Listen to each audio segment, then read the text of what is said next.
Gokhale institute ಹಾಗೂ ಗೋಪಾಲಕೃಷ್ಣರಾಯರ ಸಾಹಿತ್ಯ ಪ್ರತಿಷ್ಠಾನದ ಪರವಾಗಿ ತಮಗೆಲ್ಲರಿಗೂ ಹಾರ್ದಿಕ ಸ್ವಾಗತ, ಸುಸ್ವಾಗತ.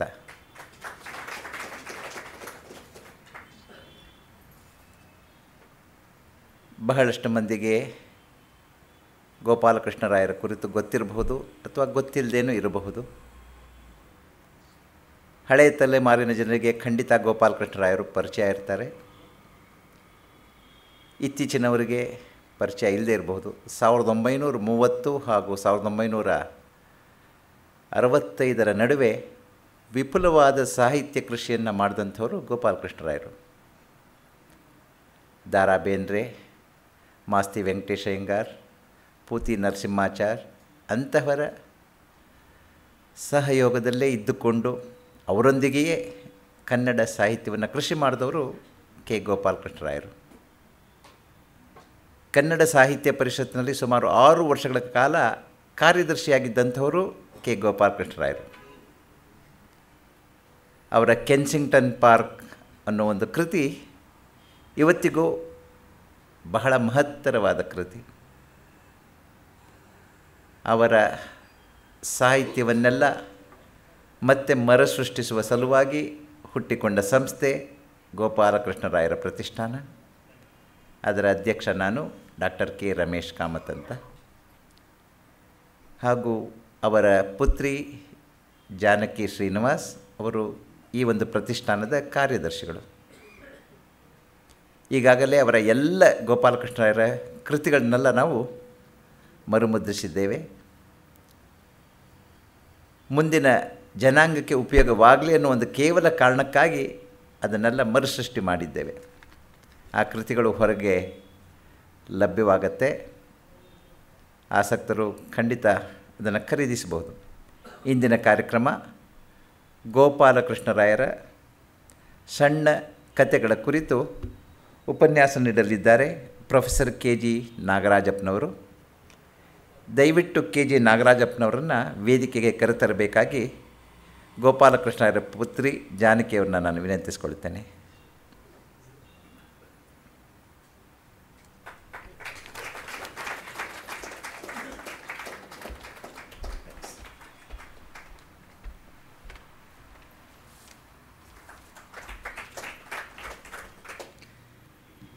ಗೋಖಲೆ ಇನ್ಸ್ಟಿಟ್ಯೂಟ್ ಹಾಗೂ ನಮ್ಮ ಗೋಪಾಲಕೃಷ್ಣರಾಯರ ಪ್ರತಿಷ್ಠಾನದ ಪರವಾಗಿ ಕೆ ಜಿ ನಾಗರಾಜಪ್ಪನವರಿಗೆ ಒಂದು ಮಾಲಾರ್ಪಣೆ ಹಾಕೋದರ ಮೂಲಕ ನಾವು ಕಾರ್ಯಕ್ರಮವನ್ನು ಆರಂಭಿಸೋಣ.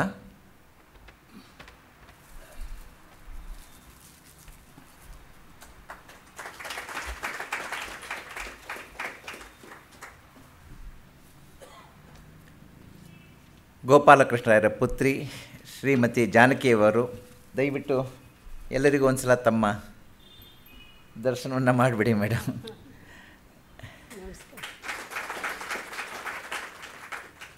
ಗೋಪಾಲಕೃಷ್ಣರಾಯರ ಹಲವಾರು ಕೃತಿಗಳಿಗೆ ಮುನ್ನುಡಿ ಬರೆದಂಥವರು the Ra ಬೇಂದ್ರೆಯವರು. The Ra Bendre ಗೋಪಾಲಕೃಷ್ಣರಾಯರ ಕೃತಿಗಳಿಗೆ ಮುನ್ನುಡಿ ಬರಿಬೇಕು ಅಂತ ಹೇಳಿದ್ರೆ ಗೋಪಾಲಕೃಷ್ಣರಾಯರ ಸಾಹಿತ್ಯ ಎಷ್ಟರ ಮಟ್ಟನ ಶ್ರೇಷ್ಠವಾಗಿರಬಹುದು ಅಂತ ತಾವೆಲ್ಲ ಊಹೆ ಮಾಡಬಹುದು. ಕಾರ್ಯಕ್ರಮವನ್ನು ಸಾಂಪ್ರದಾಯಿಕವಾಗಿ ಪ್ರಾರ್ಥನೆ ಮುಖಾಂತರ ಆರಂಭಿಸೋಣ. ನಮ್ಮ ಆತ್ಮೀಯ ಮಿತ್ರರಾದ ಆಕಾಶವಾಣಿಯ ಸತ್ಯನಾರಾಯಣಜಿ ಇದ್ದಾರೆ. ದಯವಿಟ್ಟು ಗೋಪಾಲಕೃಷ್ಣರಾಯರದ್ದೇ ಒಂದು ಕೃತಿಯನ್ನು ಅವರು ಏನಾದರೂ ಬಂದು ದಯವಿಟ್ಟು ಹಾಡಬೇಕು. MR ಸತ್ಯನಾರಾಯಣ್, ಕರ್ನಾಟಕ ಕಲಾಶ್ರೀ, ಗಮಕ ವಿದ್ವಾನ್, ಕರ್ನಾಟಕ ಗಮಕಲಾ ಪರಿಷತ್ತಿನ ಅಧ್ಯಕ್ಷರು ಕೂಡ ಸತ್ಯನಾರಾಯಣ್.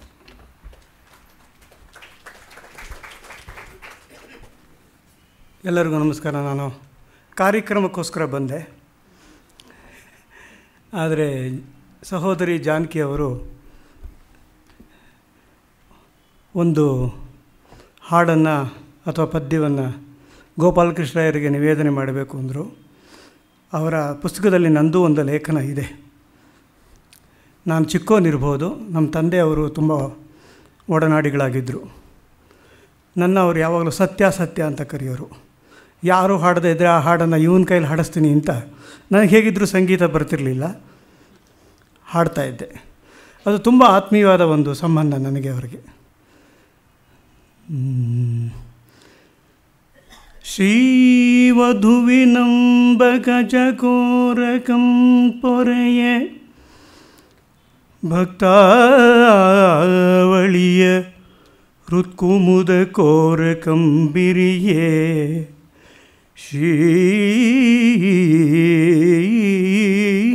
ಶ್ರೀವಧುವಿನಂಬಕ ಚಕೋರಕಂ ಪೊರೆಯ ಭಕ್ತಾವಳಿಯ ಹೃತ್ಕುಮುದ ಕೋರಕಂಬಿರಿಯೇ ಜಗತಿ ವಲಯದ ಮಲ ಸೌಭಾಗ್ಯ ರತ್ನಾಕರಂ ಪೆರ್ಚಿ ನಿಮ್ಮೇರೆವರಿಯೇ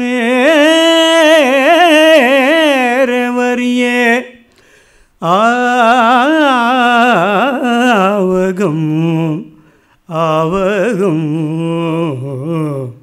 ಸರಸ ಕರುಣಾಮೃತದ ಕಲೆಗಳಿಂ ಆವಗಂ ಸರಸ ಕರುಣಾಮೃತದ ಕಲೆಗಳಿಂ ತೀವಿದಾಯಳನಗೆಯ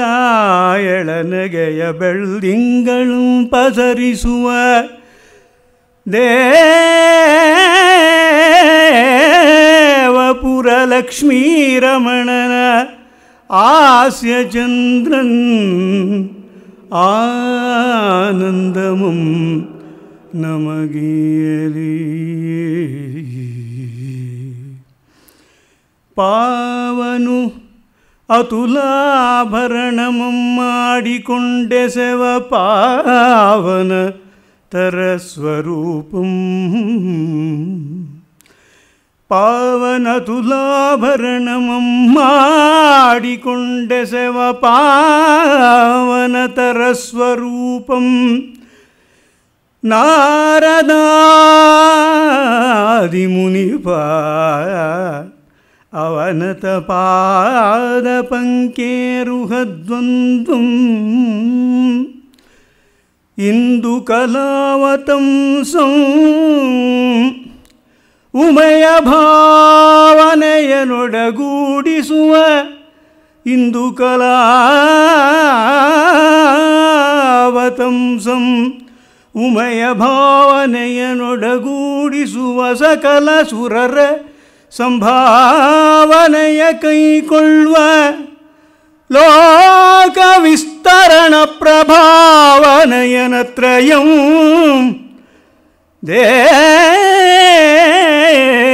ದೇವಗಂಗಾಧರಂ ದೇವಗಂಗಾಧರಂ ಬಿಡದೆ ಸಲಹುಗೆ ನಮ್ಮನು ಪ್ರಸ್ತುತದೊಳಗೆದ ಮುಂಬೆಳಗು ಅಮಲದಂತದ ಗಬಸ್ತಿ ಪ್ರಸ್ತುತದೊಳಗೆದ ಮುಂಬೆಳಗು ಅಮಲದಂತದ ಗಭಸ್ತಿ ನವಪೂರ್ವ ಸಂಧ್ಯಾರುಣಂ ನವಪೂರ್ವ ಸಂಧ್ಯಾರುಣಂ ಭಾಳವಿನ್ಯಸ್ತ ಸಿಂಧೂರಂ ಭಾಳವಿನ್ಯಸ್ತ ಸಿಂಧೂರಂ ಅಂಕುರಿಪ ಪೊಂಬಿಸಿಲೊಡನೆ ಮೂಡುವ ಎಳನೇ ಸರಸವ ಮಸ್ತಕದ ಮಣಿಮಕುಟ ಮಾಗಲು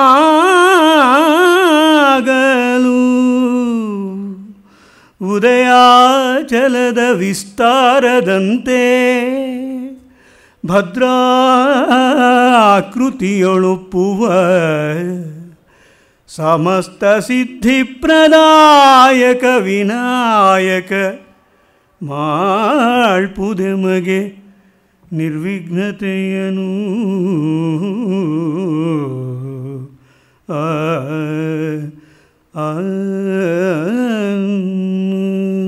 ನಮಸ್ಕಾರ.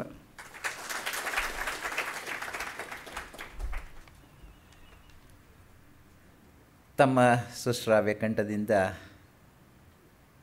ಪ್ರಾರ್ಥನೆಯ ರೂಪದಲ್ಲಿ ತಮ್ಮನ್ನೆಲ್ಲ ರಂಜಿಸಿದ ಸತ್ಯನಾರಾಯಣರವರಿಗೆ ಗೋಖಲೆ ಇನ್ಸ್ಟಿಟ್ಯೂಟ್ ಹಾಗೂ ನಮ್ಮ ಗೋಪಾಲಕೃಷ್ಣರ ಪ್ರತಿಷ್ಠಾನದ ಪರವಾಗಿ ಅವರಿಗೆ ಅನಂತಾನಂತ ಧನ್ಯವಾದಗಳು. ಸತ್ಯನಾರಾಯಣರವರು ಗಮಕಿ ರಾಘವೇಂದ್ರ ರಾಯರ ಪುತ್ರರು. ಗಮಕಿ ರಾಘವೇಂದ್ರ ರಾಯರು ಗಮಕ ಸಾಹಿತ್ಯಕ್ಕೆ ವಿಶಿಷ್ಟವಾದ ಕೊಡುಗೆಯನ್ನು ಕೊಟ್ಟಂಥವರು ಕರ್ನಾಟಕದಲ್ಲಿ. ಗಮಕ ಸಾಹಿತ್ಯ ಕರ್ನಾಟಕಕ್ಕೆ ಮಾತ್ರ ಮೀಸಲಾದಂತಹ ಅತ್ಯದ್ಭುತವಾದ ಒಂದು ಸಾಹಿತ್ಯ ಪ್ರಕಾರ, ಸಂಗೀತ ಪ್ರಕಾರವೂ ಕೂಡ. ಇವತ್ತಿನ ದಿನ ಗೋಪಾಲಕೃಷ್ಣನ ನೆನಪು ಮಾಡಿಕೊಳ್ತಾ ಅವರ ಸಣ್ಣ ಕಥೆಗಳ ಕುರಿತು ಮಾತನಾಡಲಿದ್ದಾರೆ ನಮ್ಮ ಕೆ ಜಿ ನಾಗರಾಜಪ್ಪನವರು. ಪ್ರೊಫೆಸರ್ ಕೆ ಜಿ ನಾಗರಾಜಪ್ಪನವರು ಹುಟ್ಟಿದ್ದು ತುಮಕೂರು ಜಿಲ್ಲೆ ಗುಬ್ಬಿ ತಾಲೂಕಿನ ಕಲ್ಲೂರಿನಲ್ಲಿ. 1934ರಲ್ಲಿ ಜನಿಸಿದ ನಾಗರಾಜಪ್ಪನವರು ತುಮಕೂರಿನಲ್ಲಿ ಪದವಿ ಮತ್ತು ಸ್ನಾತಕೋತ್ತರ ವ್ಯಾಸಂಗವನ್ನು ಮೈಸೂರಿನಲ್ಲಿ ಮಾಡಿದವರು. ಮೈಸೂರಿನ ರಾಮಕೃಷ್ಣ ಕಾಲೇಜಿನಲ್ಲಿ ಅಧ್ಯಾಪಕರಾಗಿ, ಸಿದ್ಧಗಂಗಾ ಕಾಲೇಜಿನಲ್ಲಿ ಉಪನ್ಯಾಸಕರಾಗಿ, ರೀಡರಾಗಿ, ಪ್ರಾಧ್ಯಾಪಕರಾಗಿ 1992ರಲ್ಲಿ ನಿವೃತ್ತರಾದರು. ಅನಂತರ ಬೆಂಗಳೂರು ವಿಶ್ವವಿದ್ಯಾನಿಲಯದಲ್ಲಿ ಅತಿಥಿ ಪ್ರಾಧ್ಯಾಪಕರಾಗಿ, ಅನಂತರ ಚನ್ನಪಟ್ಟಣದ ಶ್ರೀ ಕುವೆಂಪು ಸ್ನಾತಕೋತ್ತರ ಕೇಂದ್ರದ ನಿರ್ದೇಶಕರಾಗಿ ಸೇವೆ ಸಲ್ಲಿಸಿದ್ದಾರೆ. ದೊಡ್ಡ ಸಂಕಣ್ಣ ನಾಯಕ, ದೇವಾಂಗ ಸಂಸ್ಕೃತಿ, ಮರುಚಿಂತನೆ, ಇಕ್ಕಟ್ಟು ಬಿಕ್ಕಟ್ಟು, ಸಾಹಿತ್ಯ ಸ್ವಾತಂತ್ರ್ಯ ಕೃತಿಗಳು, ಶಿವಕುಮಾರ ವಾಣಿ, ವೀರಕುಮಾರ ಸಂಗ್ರಾಮ, ಸಾಹಿತ್ಯ ವಿಮರ್ಶೆಯ ನೆಲೆಬೆಲೆಗಳು, ಶ್ರೀ ಜಚನಿ ಸಮ್ಮಿಶ್ರ ಸಂಪುಟ, ಶ್ರೀ ಜಚನಿ ಸಾಹಿತ್ಯ ಕೈವಲ್ಯ ಪದ್ಧತಿ ಪ್ರದೀಪಕ್ಕೆ ಸಂಪಾದಿತ ಕೃತಿಗಳು, ಅಂಬೇಡ್ಕರ್ ನಂತರ ವಿಮೋಚನಾ ಚಳುವಳಿಗಳು, ತಮಿಳು ಶೈವ ಮತ್ತು ಹರಿಹರ, GSS ಸಾಹಿತ್ಯ ವೈಚಾರಿಕ ನೆಲೆಗಳು, ಆಗಂತುಕ ಆತ್ಮೀಯರು ಶ್ರೀ UR ಅನಂತಮೂರ್ತಿ, SL ಭೈರಪ್ಪನವರ ಸಾರ್ಥ ಒಂದು ಸಾತ್ವಿಕ ಚಿಂತನೆ, ಶಾಕ್ತ ಸಂಪ್ರದಾಯ ಮತ್ತು ಅಲ್ಲಮ ಮಾಲಿನಿ ನಿಜೋತ್ತರ ಇತ್ತೀಚಿನ ಲೇಖನಗಳು, ಕರ್ನಾಟಕ ಸಾಹಿತ್ಯ ಅಕಾಡೆಮಿ ಪ್ರಶಸ್ತಿ, ಹಂಪಿ ವಿಶ್ವವಿದ್ಯಾನಿಲಯದ ನಾಡೋಜ ಪ್ರಶಸ್ತಿ 2011 ಮತ್ತು ಇತ್ತೀಚಿನ ಸಿದ್ಧಗಂಗಾ ಶ್ರೀ ಶಿವಕುಮಾರ ಶ್ರೀ ಪ್ರಶಸ್ತಿ ಪುರಸ್ಕೃತರು ನಮ್ಮ ಕೆ ಜಿ ನಾಗರಾಜಪ್ಪನವರು. ಈ ಸಂದರ್ಭದಲ್ಲಿ ನನಗೆ ಕಾರಂತರ ನೆನಪಾಗ್ತಾರೆ. ಕಾರಂತರ ಯಾವುದೇ ಕೃತಿ ಓದದೇ ಹೋದರೂ ಕೂಡ ತಾವು ಅವರ ಅಳಿದ ಮೇಲೆ ಕೃತಿಯನ್ನು ಓದಿ ಅದರಲ್ಲಿ ಸತ್ತ ನಂತರ ಏನು ಉಳಿಯುತ್ತೆ ಅನ್ನೋದನ್ನು ಅವ್ರು ಹೇಳ್ತಾ ಹೋಗ್ತಾರೆ. ಅವ್ರು ಹೇಳ್ತಾರೆ, ಸಮಾಜದಿಂದ ನಾವು ಬಹಳಷ್ಟು ಪಡಿತೇವೆ. ನಮ್ಮ ಜೀವನ ಸಾರ್ಥಕವಾಗೋದು ಯಾವಾಗ ಅಂತ ಹೇಳಿದ್ರೆ, ನಾವು ಸಮಾಜದಿಂದ ಎಷ್ಟು ಪಡೆದಿದ್ದೀವೋ ಅದಕ್ಕಿಂತ 10%, 20% ಮತ್ತೆ ಸಮಾಜಕ್ಕೆ ಕೊಟ್ಟು ಹೋದರೆ ನಮ್ಮ ಜೀವನ ಸಾರ್ಥಕವಾಗತ್ತೆ ಅಂತ ಹೇಳ್ತಾರೆ. ಶಿವರಾಮ್ ಕಾರಂತರು ಮತ್ತೆ ಮುಂದುವರಿಸ್ತಾ ಹೇಳ್ತಾರೆ, ನನಗೆ ಪುನರ್ಜನ್ಮದಲ್ಲಿ ನಂಬಿಕೆ ಇಲ್ಲ, ಆದರೆ ನನಗೆ ನನ್ನದೇ ಆದಂತಹ ಪುನರ್ಜನ್ಮದ ಕಲ್ಪನೆ ಇದೆ. ಆ ಕಲ್ಪನೆಯ ಪ್ರಕಾರ ನಾನು ಇದ್ದಾಗ ಒಂದಷ್ಟು ಒಳ್ಳೆಯ ಕೆಲಸ ಮಾಡಿ ನಾನು ಸತ್ತ 10 ವರ್ಷಗಳ ನಂತರ ಜನ ನನ್ನನ್ನು ನೆನಪು ಮಾಡಿಕೊಂಡ್ರೆ ಅದೇ ಪುನರ್ಜನ್ಮ ಅಂತ ಹೇಳ್ತಾರೆ. ಎಂತಹ ದೊಡ್ಡ ಮಾತ್ರೆ. ಅಂತಹ ಜೀವನ ನಡೆಸಿದವರು ನಮ್ಮ ಕೆ ಗೋಪಾಲಕೃಷ್ಣರಾಯರು. ಅದೇ ಹಾದಿಯಲ್ಲಿ ನಡೀತಾ ಇರೋಂಥವ್ರು ನಮ್ಮ ಕೆ ಜಿ ನಾಗರಾಜಪ್ಪನವರು ನಮ್ಮೊಂದಿಗಿದ್ದಾರೆ ಇವತ್ತು. ಅವರನ್ನು ಕೇಳೋಣ.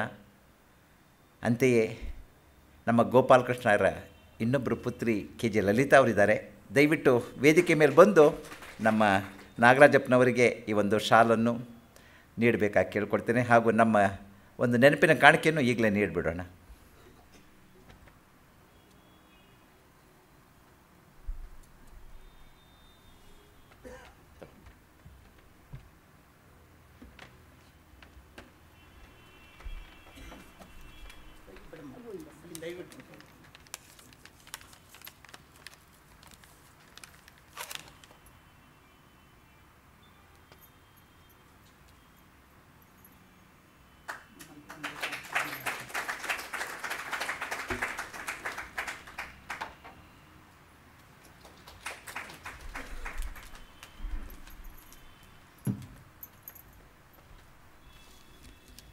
ತಾವೆಲ್ಲ ನಮ್ಮ ನಾಗರಾಜಪ್ಪನವರ ಉಪನ್ಯಾಸ ಕೇಳಲು ಉತ್ಸುಕರಾಗಿದ್ದೀರಿ. ಇನ್ನು ಹೆಚ್ಚು ತಡ ಮಾಡೋದು ಬೇಕಿಲ್ಲ. ನಾವು ಕಾರ್ಯಕ್ರಮವನ್ನು ಈ ವೇದಿಕೆಯನ್ನು ಈಗ ನಾಗರಾಜಪ್ಪನವ್ರಿಗೆ ಬಿಟ್ಟುಕೊಡುತ್ತಾ ಗೋಪಾಲಕೃಷ್ಣರಾಯರ ಕುರಿತು, ಅವರ ಕೃತಿಗಳ ಕುರಿತು ಅವರನ್ನು ನಾವು ಅರ್ಥ ಮಾಡ್ಕೊಳ್ತಾ ಹೋಗೋಣ. ಈಗ ನಾಗರಾಜಪ್ಪನವರು.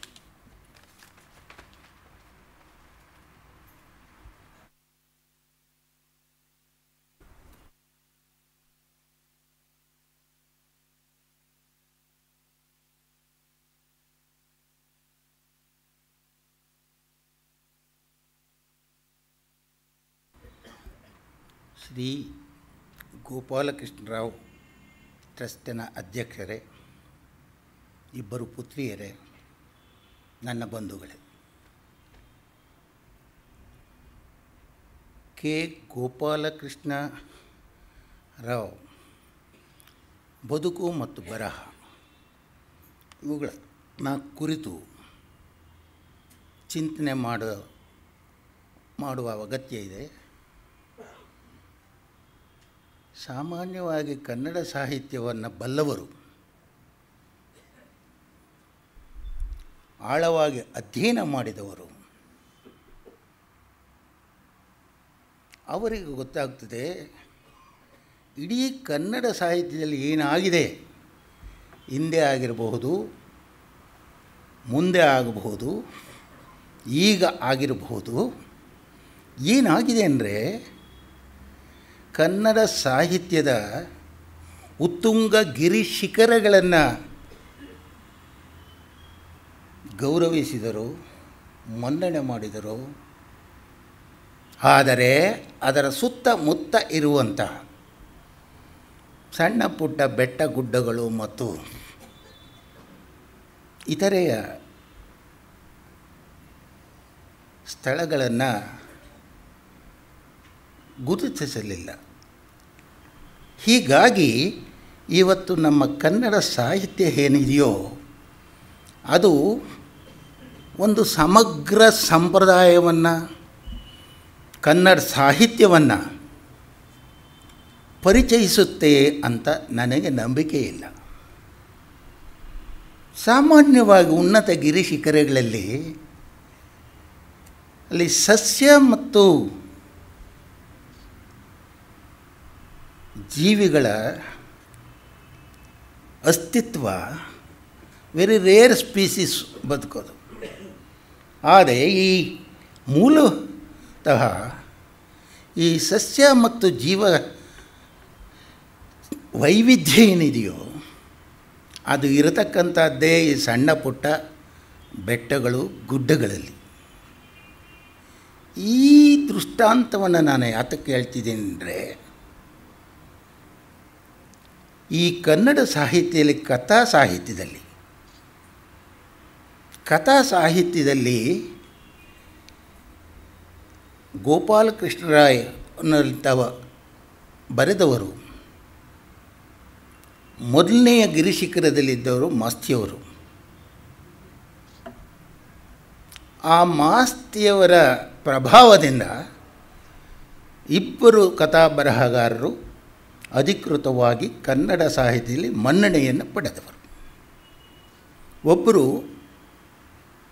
ಆನಂದ ಕಂದರು ಅಂತ, ಮತ್ತೊಬ್ಬರು ಗೋಪಾಲಕೃಷ್ಣರಾವ್ ಅಂತ. ಅಂಥ ಸಂದರ್ಭದಲ್ಲಿ ಮೂರು ಮಂದಿ ಉನ್ನತ ಸ್ಥಿತಿಯಲ್ಲಿದ್ದವರು. ಅದರ ಶಿಖರಪ್ರಾಯ ಮಾಸ್ತಿಯವರು.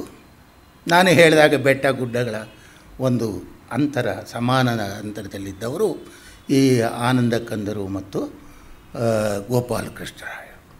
ಈಗ ನಿಮಗೆ ಅರ್ಥ ಆಗಿರಬಹುದು ನಾನು ಯಾತಕ್ಕೆ ಈ ದೃಷ್ಟಾಂತವನ್ನು ಬಳಸ್ತೆ ಅನ್ನತಕ್ಕಂಥದ್ದು. ಎಲ್ಲ ಸಕಲ ಗೌರವಗಳು ಮಾಸ್ತಿಯವರಿಗೆ ಸಂದವು, ಅದಕ್ಕೆ ನಾನು ಹೊಟ್ಟೆ ಕಿಚ್ಚಿಲ್ಲ. ಆದರೆ ಈಗಲೂ ಅಷ್ಟೇ, ಇವರ ಗತಿ ಏನು? ಈ ಗೋಪಾಲಕೃಷ್ಣರಾಯರಾಗಲಿ, ಆನಂದ ಕಂದರಾಗಲಿ, ನನಗೆ ಅವರಿಗೆ ಉತ್ಪ್ರೇಕ್ಷೆಯ ಗೌರವ ಬೇಡ, ಸಲ್ಲಬಹುದಾದಂಥ ಗೌರವವಾದರೂ ಸಲ್ಲಬೇಕಲ್ವ? ಇಲ್ಲ, ಅವರ ಬದುಕಿದ್ದಾಗಲೂ ಬರೆದಾಗಲೂ ಅಸಡ್ಡೆಗೊಳಗಾದರು. ಈಗಂತೂ ಅವರ ಹೆಸರು ಸಾಹಿತ್ಯದಲ್ಲಿ ಕೇಳಿಯೇ ಬರುತ್ತಿಲ್ಲ. ಇದು ನಿಜವಾಗಿಯೂ ನಮಗೆ ಕನ್ನಡ ಸಾಹಿತ್ಯದ ಒಂದು ಸಂಕ್ಷಿಪ್ತವಾಗಿರ್ತಕ್ಕಂಥ ಚಿತ್ರ. ಹಾಗಾದರೆ ನಾವು ಇವತ್ತು ಕೇವಲ ಕಥೆಯ ಕ್ಷೇತ್ರಕ್ಕೆ ಅಲ್ಲ, ಎಲ್ಲ ಕ್ಷೇತ್ರಕ್ಕೂ ಇವತ್ತಿಗೂ ಅಷ್ಟೇ ಇಡೀ ಕನ್ನಡ ನಾಡಿನಲ್ಲಿ ಬರೆಯತಕ್ಕಂಥ ಸಮರ್ಥ ಬರಹಗಾರರನ್ನು ಯಾರು ಕಣ್ಣೆತ್ತಿಯೂ ನೋಡೋದಿಲ್ಲ. ಏನಿದ್ರೂ ಎಸ್ಟಾಬ್ಲಿಷ್ಡ್ ಆಗಿರ್ತಕ್ಕಂಥ ಕೆಲವು ವ್ಯಕ್ತಿಗಳನ್ನು ಅರ್ಹತೆ ಇರಲಿ ಬಿಡಲಿ ಅಂಥವರು ಚಲಾವಣೆಯಲ್ಲಿದ್ದಾರೆ ಹೊರತು ಮತ್ತಿತರರು ಚಲಾವಣೆಯಲ್ಲಿ ಇಲ್ಲದೇ ಇರತಕ್ಕಂಥದ್ದು ವಿಷಾದನೀಯವಾದ ವಿಷಯ. ನನಗೆ ಯಾಕೆ ಈ ಗೋಪಾಲಕೃಷ್ಣರಾವ್ ಬಗ್ಗೆ ಮಾತನಾಡೋದಕ್ಕೆ ಒಪ್ಪಿಕೊಂಡೆ ಅಂದರೆ, ಬಹುಶಃ ನಾನು ಇದೇ ಒಂದು ಕೊನೆಯ ಸಮಾರಂಭ ಒಪ್ಕೊಳ್ಳೋದು. ನನಗೆ ಕನ್ನಡ ಸಾಹಿತ್ಯದಲ್ಲಿ ನಡೆಯತಕ್ಕಂಥ ರಾಜಕೀಯ, ನಡೆಯತಕ್ಕಂಥ ಇದು ಪಾಪ ಹೊರಗಿನ ಜನಕ್ಕೆ ಅರ್ಥವಾಗುವುದಿಲ್ಲ. ನಿಜವಾಗಿಯೂ ಸಾಹಿತ್ಯದ ಕ್ಷೇತ್ರದಲ್ಲಿರ್ತಕ್ಕಂಥವ್ರಿಗೆ ನೋವು ಸಂಕಟ ಆಗ್ತದೆ. ಇವತ್ತು ನೀವು ಕರಪ್ಷನ್ ಎಷ್ಟಿದೆಯೋ ಸಾಹಿತ್ಯ ಕ್ಷೇತ್ರದಲ್ಲಿಯೂ ಅಷ್ಟೇ ಕರಪ್ಷನ್ ಇದೆ, ಅಷ್ಟೇ ಕರಪ್ಷನ್ ಇದೆ. ನಿಮಗೆ ಆಶ್ಚರ್ಯ ಆಗ್ಬೋದು. ನಾನು ಮಾತ್ರ ಅಪ್ರಾಮಾಣಿಕವಾಗಿ ಎಂದೂ ಎಲ್ಲಿಯೂ ಮಾತನಾಡಿಲ್ಲ. ಆ ಅಪ್ರಾಮಾಣಿಕತೆಯ ಮಾತುಗಳು ಆತ್ಮವಂಚನೆ ಮತ್ತು ಪರವಂಚನೆಗೆ ಅವಕಾಶ ಆಗುತ್ತೆ. ನನಗೆ ಅನ್ನಿಸಿದ್ದನ್ನು ನೇರವಾಗಿ ಬಿಚ್ಚು ಮನಸ್ಸಿನಿಂದ ಮಾತನಾಡ್ತೇನೆ. 1985-90ರಲ್ಲಿ ನನಗೆ ಸಾಹಿತ್ಯ ಅಕಾಡೆಮಿಯಿಂದ ಗೋಪಾಲಕೃಷ್ಣರಾವ್ ಕುರಿತು ಒಂದು ವಾಚಿಕೆಯನ್ನು ಬರೆದು ಕೊಡುವಂತೆ ಹೇಳಿದರು. ಬಹುಶಃ ನಾನು ಕಷ್ಟಪಟ್ಟು ಸಂಪಾದನೆ ಮಾಡಿದೆ ಅಂದರೆ ಗೋಪಾಲಕೃಷ್ಣ ಅವರು ಮನೆಯಲ್ಲಿ ಹುಟ್ಟಿದ ಮನೆಯಲ್ಲಿ ಮಕ್ಕಳ ಮನೆಯಲ್ಲಿ ಒಂದು ಪುಸ್ತಕ ಸಿಕ್ಕಲಿಲ್ಲ. ಮೈಸೂರಿನ ಲೈಬ್ರರಿಯಲ್ಲಿ ಬೆಂಗಳೂರಿನ ಲೈಬ್ರರಿಯಲ್ಲಿ ಎಲ್ಲಿಯೂ ಒಂದು ಪುಸ್ತಕ ಸಿಕ್ಕಲಿಲ್ಲ. ಯಾಕಪ್ಪ ಒಪ್ಕೊಂಡೆ ಅನ್ನಿಸಿದಾಗ ಪ್ರಬುದ್ಧ ಕರ್ನಾಟಕ, ಜಯ ಕರ್ನಾಟಕ ಮುಂತಾದ ಸಂಚಿಕೆಗಳನ್ನು ಹುಡುಕಿ ಎಷ್ಟು ಕಷ್ಟಪಟ್ಟಿದ್ದೀನಿ ಅಂದರೆ ಅದು ಹೇಳಲಿಕ್ಕೆ ಸಾಧ್ಯವಿಲ್ಲ. ಅದು ಒಂದು ನಮ್ಮ ದುರಂತ ನೋಡಿ. ಅಂಥ ಬರಹಗಾರರ ಕೃತಿಗಳು ದೊರಕಲಿಲ್ಲ ಅಂದಾಗ ಈಗಾದರೂ ಅವರ ಪುತ್ರಿಯರು ಪುಸ್ತಕಗಳ ರೂಪದಲ್ಲಿ ತಂದಿದ್ದಾರೆ, ದೊರಕುತ್ತವೆ, ಅಧ್ಯಯನ ಮಾಡ್ಬೋದು. ಆದರೆ ಯಾರು ಅಧ್ಯಯನ ಮಾಡ್ತಾರೆ? ಇವತ್ತು ಪ್ರಕಟಿತವಾಗುವ ಗ್ರಂಥಗಳೆಲ್ಲವೂ ಲೈಬ್ರರಿಗಾಗಿ ಪ್ರಕಟಿತವಾಗಿರ್ತಕ್ಕಂಥ ಗ್ರಂಥಗಳು. ಓದುಗ ಸಂಖ್ಯೆ ಭಾಳ ಕಡಿಮೆ ಆಗಿದೆ. ಒಂದು ದಂಧೆ, ಪುಸ್ತಕ ದಂಧೆ ಹಣದ ವ್ಯಾಪಾರ ಆಗಿದೆ. ಇಂಥ ಸಂದರ್ಭದಲ್ಲಿ ಈಗಾಗಲೇ ನಾನು ಹೇಳಿದಂತೆ ಗಿರಿಶಿಖರಗಳ ಕೃತಿಗಳು ಖಾಸಗಿಯ ಪ್ರಕಾಶನದಲ್ಲಿಯೂ ಸರ್ಕಾರಿ ಬೆಂಬಲಿತವಾಗಿರ್ತಕ್ಕಂಥ ಸಂಸ್ಕೃತಿ ಇತ್ಯಾದಿ ಇಲಾಖೆಯ ಪರಿಷತ್ತುಗಳಿಂದ ಪ್ರಕಟವಾಗ್ತಿದ್ದೀವಿ ಹೊರತು ಇಂಥ ಗೋಪಾಲರಾಯರಂಥ, ಆನಂದ ಕನ್ನರಾಯರಂಥ ಪುಸ್ತಕಕ್ಕೆ ಪ್ರಕಾಶಕ್ಕೆ ಯಾವ ಬೆಂಬಲವೂ, ಯಾವ ಸರ್ಕಾರದ ಬೆಂಬಲವೂ ಇಲ್ಲ. ಇವತ್ತಿಗೂ ಮುಂದೆಯೂ ಅಷ್ಟೇ. ಅಂದಮೇಲೆ ನೀವು ಕನ್ನಡ ಸಾಹಿತ್ಯದ ಸ್ಥಿತಿಗತಿಗಳನ್ನು ಅರ್ಥ ಮಾಡ್ಕೋಬಹುದು. ಅದರಿಂದ ನನಗೆ ಆಯಿತು, ನಾನು ಒಪ್ಪಿಕೊಂಡು ಬಹಳ ಕಷ್ಟಪಟ್ಟು ಕೊಟ್ಟರೆ ಅಕಾಡೆಮಿನಲ್ಲಿ ಪುಟಗಳು ಜಾಸ್ತಿ ಆಯಿತು ಅಂತ ಹೇಳಿ ಅದು ಜೋಡಣೆಗೊಂಡ್ರೂ ಆ ಪುಸ್ತಕವನ್ನೇ ಕಳೆದುಬಿಟ್ರು. ಆ ದುರಂತ ಅಂದರೆ ಅಲ್ಲ, ನಿಜವಾಗ್ಲೂ ನಿಮಗೆ ಹೇಳೋದಾದರೆ ನನಗೆ ಕಣ್ಣೀರು ಬರ್ತದೆ ಇವತ್ತು. ಆದರೆ ಕೊನೆಯ ಪಕ್ಷ ಈ ಕಥೆಗಳ ರೂಪವನ್ನು ಒಂದು ಪುಸ್ತಕವನ್ನು ಮಕ್ಕಳಾದರೂ ತಂದ್ವಲ್ಲ ಅಂತ. ಆ ಮಕ್ಕಳು ಅಷ್ಟೇ ತರಬೇಕು. ಆಗಿ ಹೋದಂಥವರ ಬರಹಗಾರರ ಗ್ರಂಥಗಳನ್ನು ಏನೋ ನಮ್ಮ ವಂಶದಲ್ಲಿ ಒಬ್ಬರು ಬಂದರು, ಸಾಹಿತಿಗಳಾದರೂ, ಬರೆದರು ಅನ್ನುವ ಅಭಿಮಾನ ಮತ್ತು ಸಂತೋಷಕ್ಕೆ ಪ್ರಕಟಿಸ್ಬೋದೇ ಹೊರತು ಅದಕ್ಕೆ ಬೆಂಬಲ ಮತ್ತು ಇದು ಬಹಳ ಕಡಿಮೆ. ಇದು ಕನ್ನಡದ ಒಂದು ಪರಿಸ್ಥಿತಿ. ಈಗ ಗೋಪಾಲಕೃಷ್ಣರಾಯರ ಕೆಲವು ಮಾತುಗಳನ್ನು, ಯಾಕೆಂದರೆ ಎಲ್ಲ ನಿಜವಾಗಿಯೂ ಎಂಥ ವ್ಯಕ್ತಿ ಅಂತ ಅಂದಾಗ ಈ ಕಾಲದಲ್ಲಿ ಈಸ್ ಎ ರೆಲೆವೆಂಟ್ ಅಂತ ಪ್ರಸ್ತುತತೆ ಏನು, ಅವರ ಕಥೆಗಳನ್ನು ಓದಿರೆ ಏನು ಪ್ರಯೋಜನ ಆಗ್ತದೆ, ಈ ಪ್ರಶ್ನೆ ಎಲ್ರಿಗೂ ಎದುರಾಗುತ್ತೆ. ಅವರು ಜೀವಿತವಾಗಿದ್ದಾಗಲೇ ಬರೆದಾಗಲೇ ಹೆಚ್ಚು ಜನ ವಿಮರ್ಶಕರಾಗಲಿ ಓದುಗರಾಗಲಿ ಅದಕ್ಕೆ ಪ್ರೋತ್ಸಾಹವನ್ನು ಕೊಡಲಿಲ್ಲ. ಅವರು ಸಾಹಿತ್ಯದ ಎಲ್ಲ ಪ್ರಕಾರಗಳಲ್ಲಿಯೂ ಬರೆದರು. ನಾಟಕ ಬರೆದರು, ಗೀತೆಗಳನ್ನು ಬರೆದರು, ಪ್ರಬಂಧಗಳನ್ನು ಬರೆದರು, ಕ್ಷೇತ್ರ ಯಾತ್ರೆಯನ್ನು ಕುರಿತು ಬರೆದರು. ಎಲ್ಲ ಪ್ರಕಾರಗಳಲ್ಲಿ ಬರೆದರೂ ಸಹ ಅವ್ರಿಗೆ ಮನ್ನಣೆ ಗೌರವ ಸಿಕ್ಕಲಿಲ್ಲ, ಬರೀಲಿಲ್ಲ. ಕೊನೆಗೆ ಬರೆವಣಿಗೆಯನ್ನು ಜೀವಿತ ಕಾಲದಲ್ಲಿಯೇ ಬಿಟ್ಟುಬಿಟ್ರು. ಅನಂತರ ವಿಮರ್ಶಕರು ಅವರ ಹೆಸರನ್ನೂ ಸಾಹಿತ್ಯದಲ್ಲಿ ಹೇಳದಂತೆ ಬಿಟ್ಟುಬಿಟ್ರು. ಎಂಥ ದೇಶ ಇದು! ಅಪಾರವಾದ ಸಾಹಿತ್ಯವನ್ನು ಸೃಷ್ಟಿಸಿದಂಥ. ಹೋಗಲಿ, ನನಗೆ ಅನಿಸ್ತದೆ ಸಣ್ಣ ಪುಟ್ಟ ಅಸಮರ್ಥವಾಗಿರ್ತಕ್ಕಂಥ ಬರಹಗಾರರ ಮೇಲೆ PhDಗಳು ಬರ್ತಾಯಿದೆ. ಕೊನೆ ಪಕ್ಷ ಈ ಮನುಷ್ಯನನ್ನು ಗುರುತಿಸಿ ಒಂದು PhDನಾದರೂ ಯಾರು ಮಾಡಬೇಡವೆ? ಅದು ಹಾಳಾಗೋಗಲಿ. ಸಂಸ್ಕೃತಿ ಇಲಾಖೆ ಅನ್ನೋದೊಂದಿದೆ, ಕನ್ನಡ ಸಾಹಿತ್ಯ ಪರಿಷತ್ತು ಅನ್ನೋದಿದೆ, ಬೇರೆ ಬೇರೆ ಸಾಹಿತ್ಯ ಇದೆ. ಅವ್ರ ಬಗ್ಗೆ ಒಂದು ಪುಸ್ತಕನಾದರೂ ತರೋದು ಬೇಡವೆ? ಈ ಸ್ಥಿತಿ ಕನ್ನಡಕ್ಕೆ ಆದರೆ ಒಬ್ಬ ಯೋಗ್ಯ ಸಮರ್ಥ ಇಡೀ ಬದುಕಿಗಾಗಿ ಕೇವಲ ಸಾಹಿತ್ಯ ಸೃಷ್ಟಿಗಲ್ಲ, ಕನ್ನಡ ಸಾಹಿತ್ಯ ಪರಿಷತ್ತಿನಲ್ಲಿ ಕಾರ್ಯದರ್ಶಿಯಾಗಿ ದುಡಿದವರು, ಕನ್ನಡ ಸಾಹಿತ್ಯದ ಕಥಾ ಸಮ್ಮೇಳನಗಳನ್ನು 2-3 ಸಮ್ಮೇಳನಗಳು ನಡೆಸಿದವರು, ಜೊತೆಗೆ ಅನೇಕ ಸಂಘ ಸಂಸ್ಥೆಗಳಲ್ಲಿ ದುಡಿದವರು, ದೀರ್ಘಕಾಲಕ್ಕೆ ಆ ಪ್ರೋತ್ಸಾಹ ಕೊಟ್ಟಂಥವರು, ಇಡೀ ಬದುಕನ್ನು ಅದಕ್ಕೆ ಮುಡುಪಾಗಿಟ್ಟವರು, ಸರ್ಕಾರಿ ನೌಕರರಾಗಿ ಆ ವೃತ್ತಿ ಜೀವನವನ್ನು ವೃತ್ತಿ ಶುದ್ಧತೆ ಅಂತ ಬಳಸ್ತಾರೆ. ಅವರು ಆ ವೃತ್ತಿ ಶುದ್ಧತೆಯನ್ನು ಕಾಪಾಡಿಕೊಂಡು ಇಷ್ಟೊಂದು ಸಾಹಿತ್ಯ ಸೃಷ್ಟಿ, ಅದೂ ಅಕಾಡೆಮಿಕ್ ಲೆವೆಲಲ್ಲಿ ಮನುಷ್ಯ ಸೃಷ್ಟಿಸಿದ್ದಾನಲ್ಲ, ಅವನ ಯೋಗ್ಯವನ್ನು ಗುರುತಿಸದೆ ಹೋದರೆ ಇನ್ನು ಸಾಹಿತ್ಯ ಎಂಥ ಒಂದು ಸ್ಥಿತಿಯಲ್ಲಿ ನಡೆದು ಬರ್ತಿದೆ ಅನ್ನತಕ್ಕಂಥದ್ದನ್ನು ಇವತ್ತು ಸಾಹಿತ್ಯಕ್ಕೆ ಜನವೇ ಹಾಳಾಗೋಗ್ತಿದ್ದಾರೆ, ಸಾಹಿತ್ಯಕ್ಕೆ ಹಾಳಾಗೋಗ್ತಾ ಇದೆ. ಸಾಹಿತ್ಯ ಹಾಳಾಗೋಗ್ತಿಲ್ಲ, ಕನ್ನಡ ಹಾಳಾಗೋಗ್ತಿಲ್ಲ.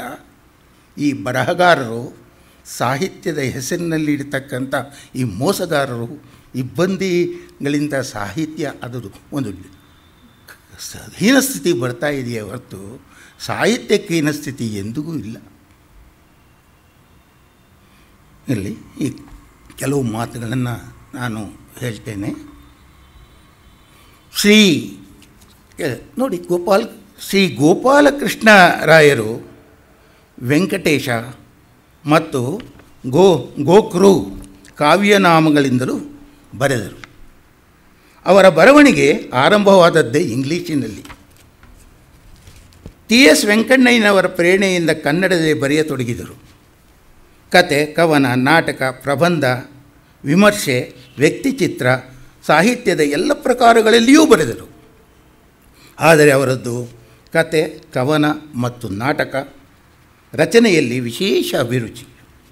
ಅದರಲ್ಲಿಯೂ ಕತೆಗಾರರಾಗಿ ಹೆಸರು ಪಡೆದು ಪ್ರಸಿದ್ಧರಾದರು.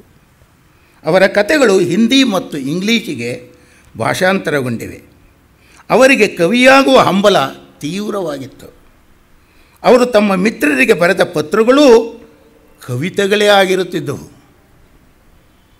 ಆದರೆ ಹಿರಿಯ ಕವಿಗಳ ಮುಂದೆ ತನ್ನ ಕವನಗಳು ನಿಲ್ಲಲಾರವು ಎಂದು ಕವನಗಳನ್ನು ಬರೆಯುವುದು ಇಲ್ಲವೆಂದು ತೀರ್ಮಾನಿಸಿದರು.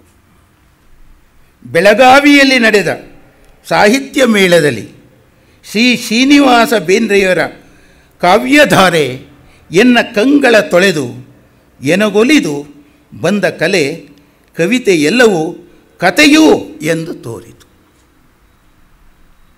ಬೇಂದ್ರೆ ಮುಂತಾದ ಕವಿಗಳ ಮುಂದೆ ನಾನು ಕವಿತೆಗಳನ್ನು ಬರೆಯೋದು ಸರಿಯಿಲ್ಲ ಅಂತ ಹೇಳಿ ನನ್ನ ಮಾಧ್ಯಮ, ನನ್ನ ಮೀಡಿಯಾ ಕವಿತೆ ಅಲ್ಲ, ದೊಡ್ಡ ಕವಿಯಾಗುವ ಬಯಕೆ ಅವರದ್ದು ಅಲ್ಲ ಅಂತ ಹೇಳಿ ಅದನ್ನು ಬಿಟ್ಟು ಗದ್ಯಕ್ಕೆ ತಿರುಗಿದರು. ನಾಟಕ, ಕಥೆಗಳು ಮುಂತಾದ. ಅಂದಿನಲ್ಲಿ ಕಥೆಯ ನಾಟಕವ ಬರೆಯುತ್ತಾ ಗದ್ಯ ರಚನೆಯಲ್ಲೇ ಹೆಜ್ಜೆ ಇಟ್ಟು ಸಾಹಿತ್ಯ ಪರಿಷತ್ತಿನ ಆಡಳಿತರು ನಿಂತು ನಾಡ ನುಡಿಗಳಿಗೆನ್ನ ಸೇವೆ ಸಲ್ಲಿಸಿದೆ.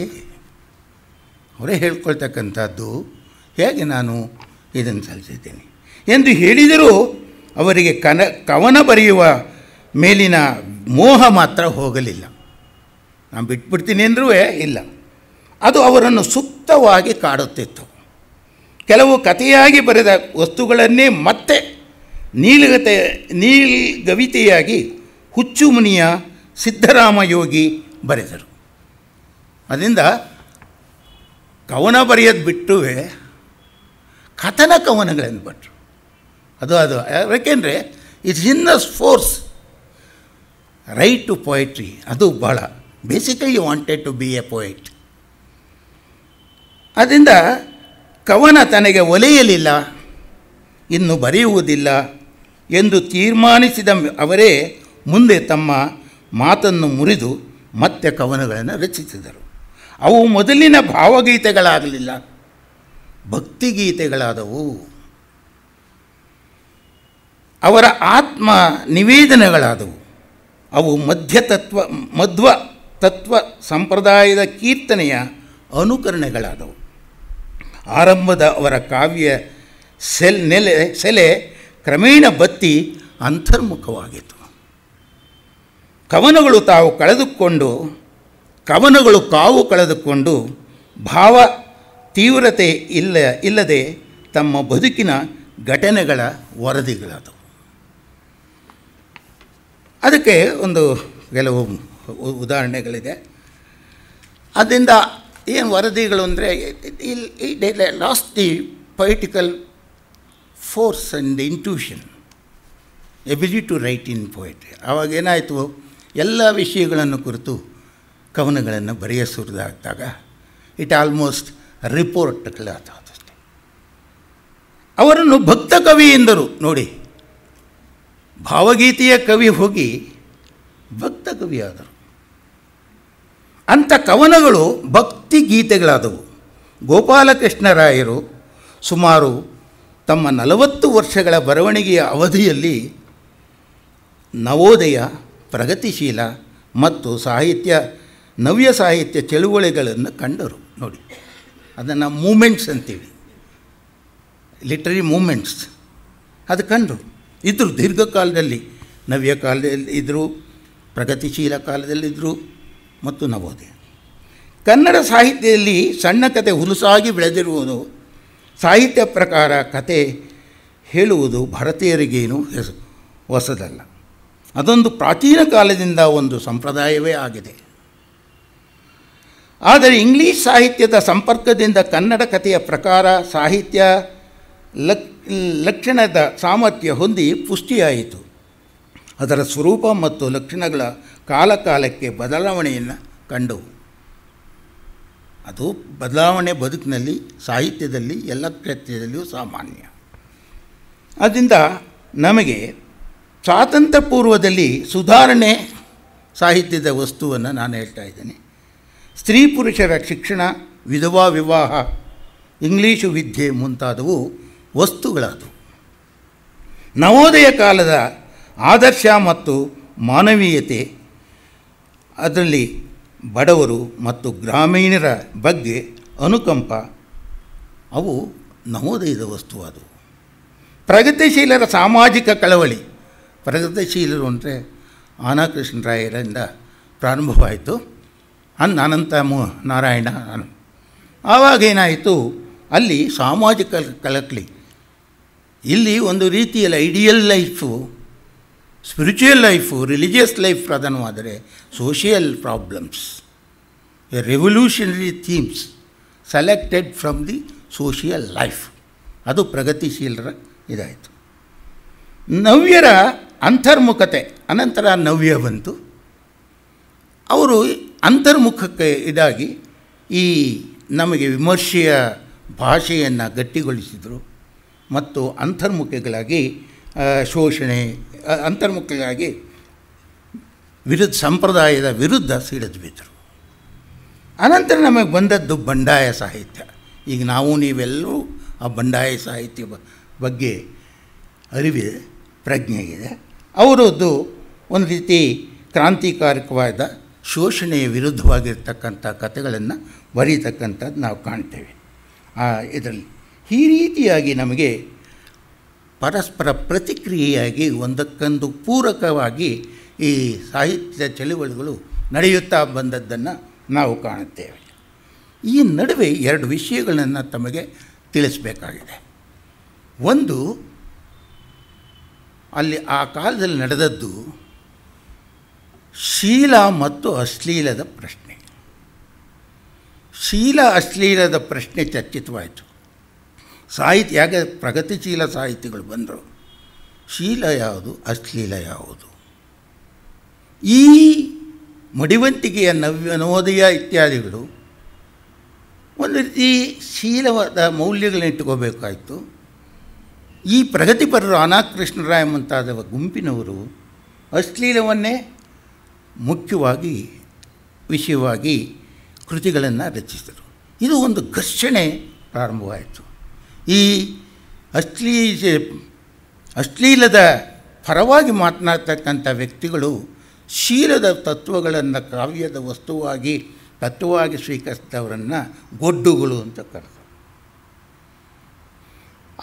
ಇವರು ನಮಗೆ ಶೀಲದ ಪರವಾಗಿ ನಿಂತವರು ಅಶ್ಲೀಲಗಳನ್ನು ಒಂದು ರೀತಿ ಬಹಳ ಖಂಡಿಸಿದರು. ಸರಿಯಲ್ಲ, ಅದು ಅಡ್ಡಮಾರ್ಗ, ಜನರನ್ನು ಕಷ್ಟಕ್ಕೆ ಸಿಕ್ಕಿಸುವಂಥ ದುಷ್ಪರಿಣಾಮ ಉಂಟು ಮಾಡ್ತಕ್ಕಂಥದ್ದು ಅಂತ ಅದು ಆ ಕಾಲದಲ್ಲಿ ಶೀಲ ಅಶ್ಲೀಲದ ಒಂದು ಘರ್ಷಣೆ ಬಹಳ ಇತ್ತು, ಆಗ್ತಾ ಇರಲಿಲ್ಲ. ಆವಾಗ ಸಮ್ಮೇಳನವೂ ಆದವು.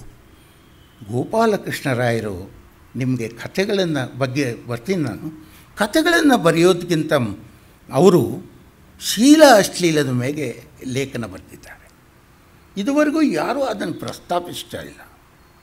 ಅಲ್ಲಿ ನಮಗೆ ಈ ಗೋಪಾಲಕೃಷ್ಣರಾಯರ ವಿದ್ವತ್ತು, ಅದನ್ನೇ ಉತ್ಪತ್ತಿ ಅಂತ ಹೇಳ್ತೀವಿ. ಆ ಉತ್ಪತ್ತಿಯ ಜ್ಞಾನವನ್ನು ನಾವು ಎಷ್ಟು ಪರಿಚಯ ಮಾಡ್ಕೋಬೋದು ಅಂದರೆ, ಒಂದು ರೆವಿನ್ಯೂ ಇಲಾಖೆಯಲ್ಲಿದ್ದಂಥ ಮನುಷ್ಯ ಸಾಹಿತ್ಯದ ಒಂದು ಸಮಗ್ರವಾದ, ಕೇವಲ ಸಾಹಿತ್ಯವೇ ಅಲ್ಲ, ಎಲ್ಲ ಕಲೆಗಳಲ್ಲಿ, ಎಲ್ಲ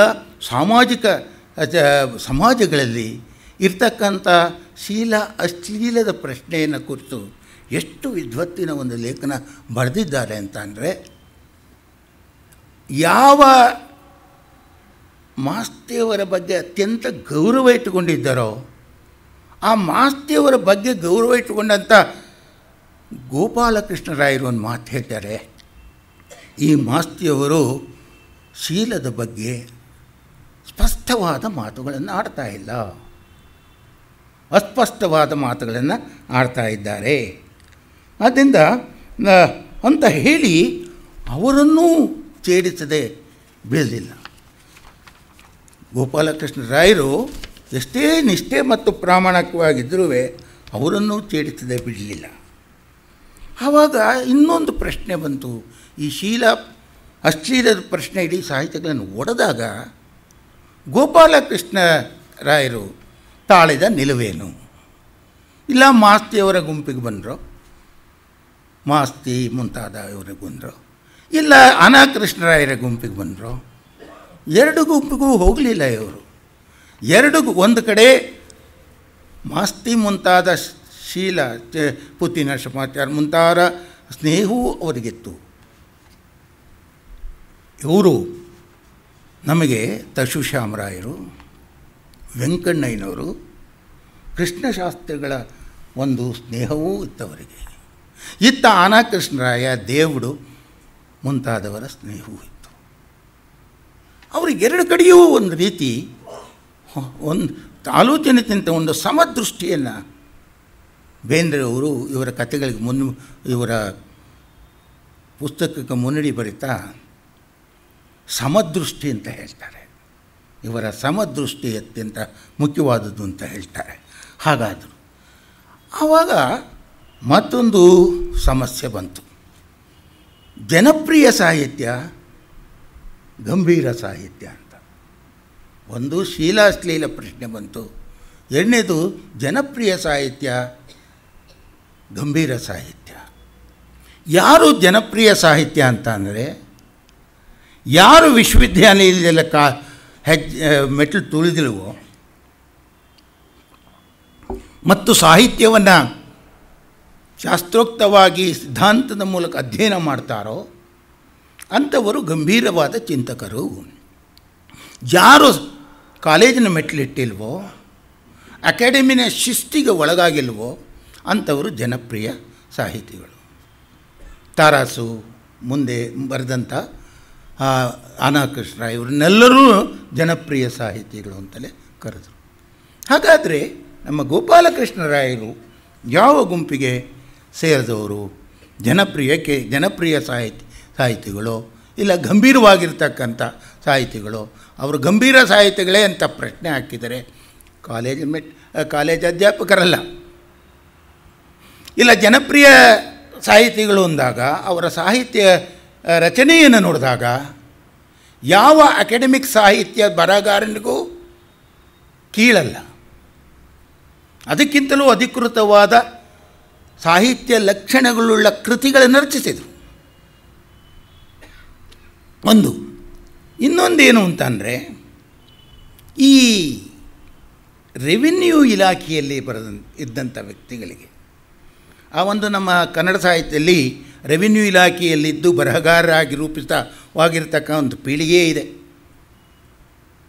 ಈಗ ಇವರು ರೆವಿನ್ಯೂ ಇಲಾಖೆಯ ಇದ್ದದ್ದರಿಂದ ಒಂದು ರೀತಿಯ ಅಸಡ್ಡೆಗೆ ಒಳಗಾಗುವ ಪ್ರಸಂಗದಲ್ಲಿ ಒಬ್ಬರು ವ್ಯಾಖ್ಯಾನ ಮಾಡ್ತಾರೆ, ಅಪ್ಪ ಪಾಠ ಹೇಳಿಕೊಂಡು ವಿಶ್ವವಿದ್ಯಾನಿಲಯದಲ್ಲಿರ್ತಕ್ಕಂಥ ಅವರು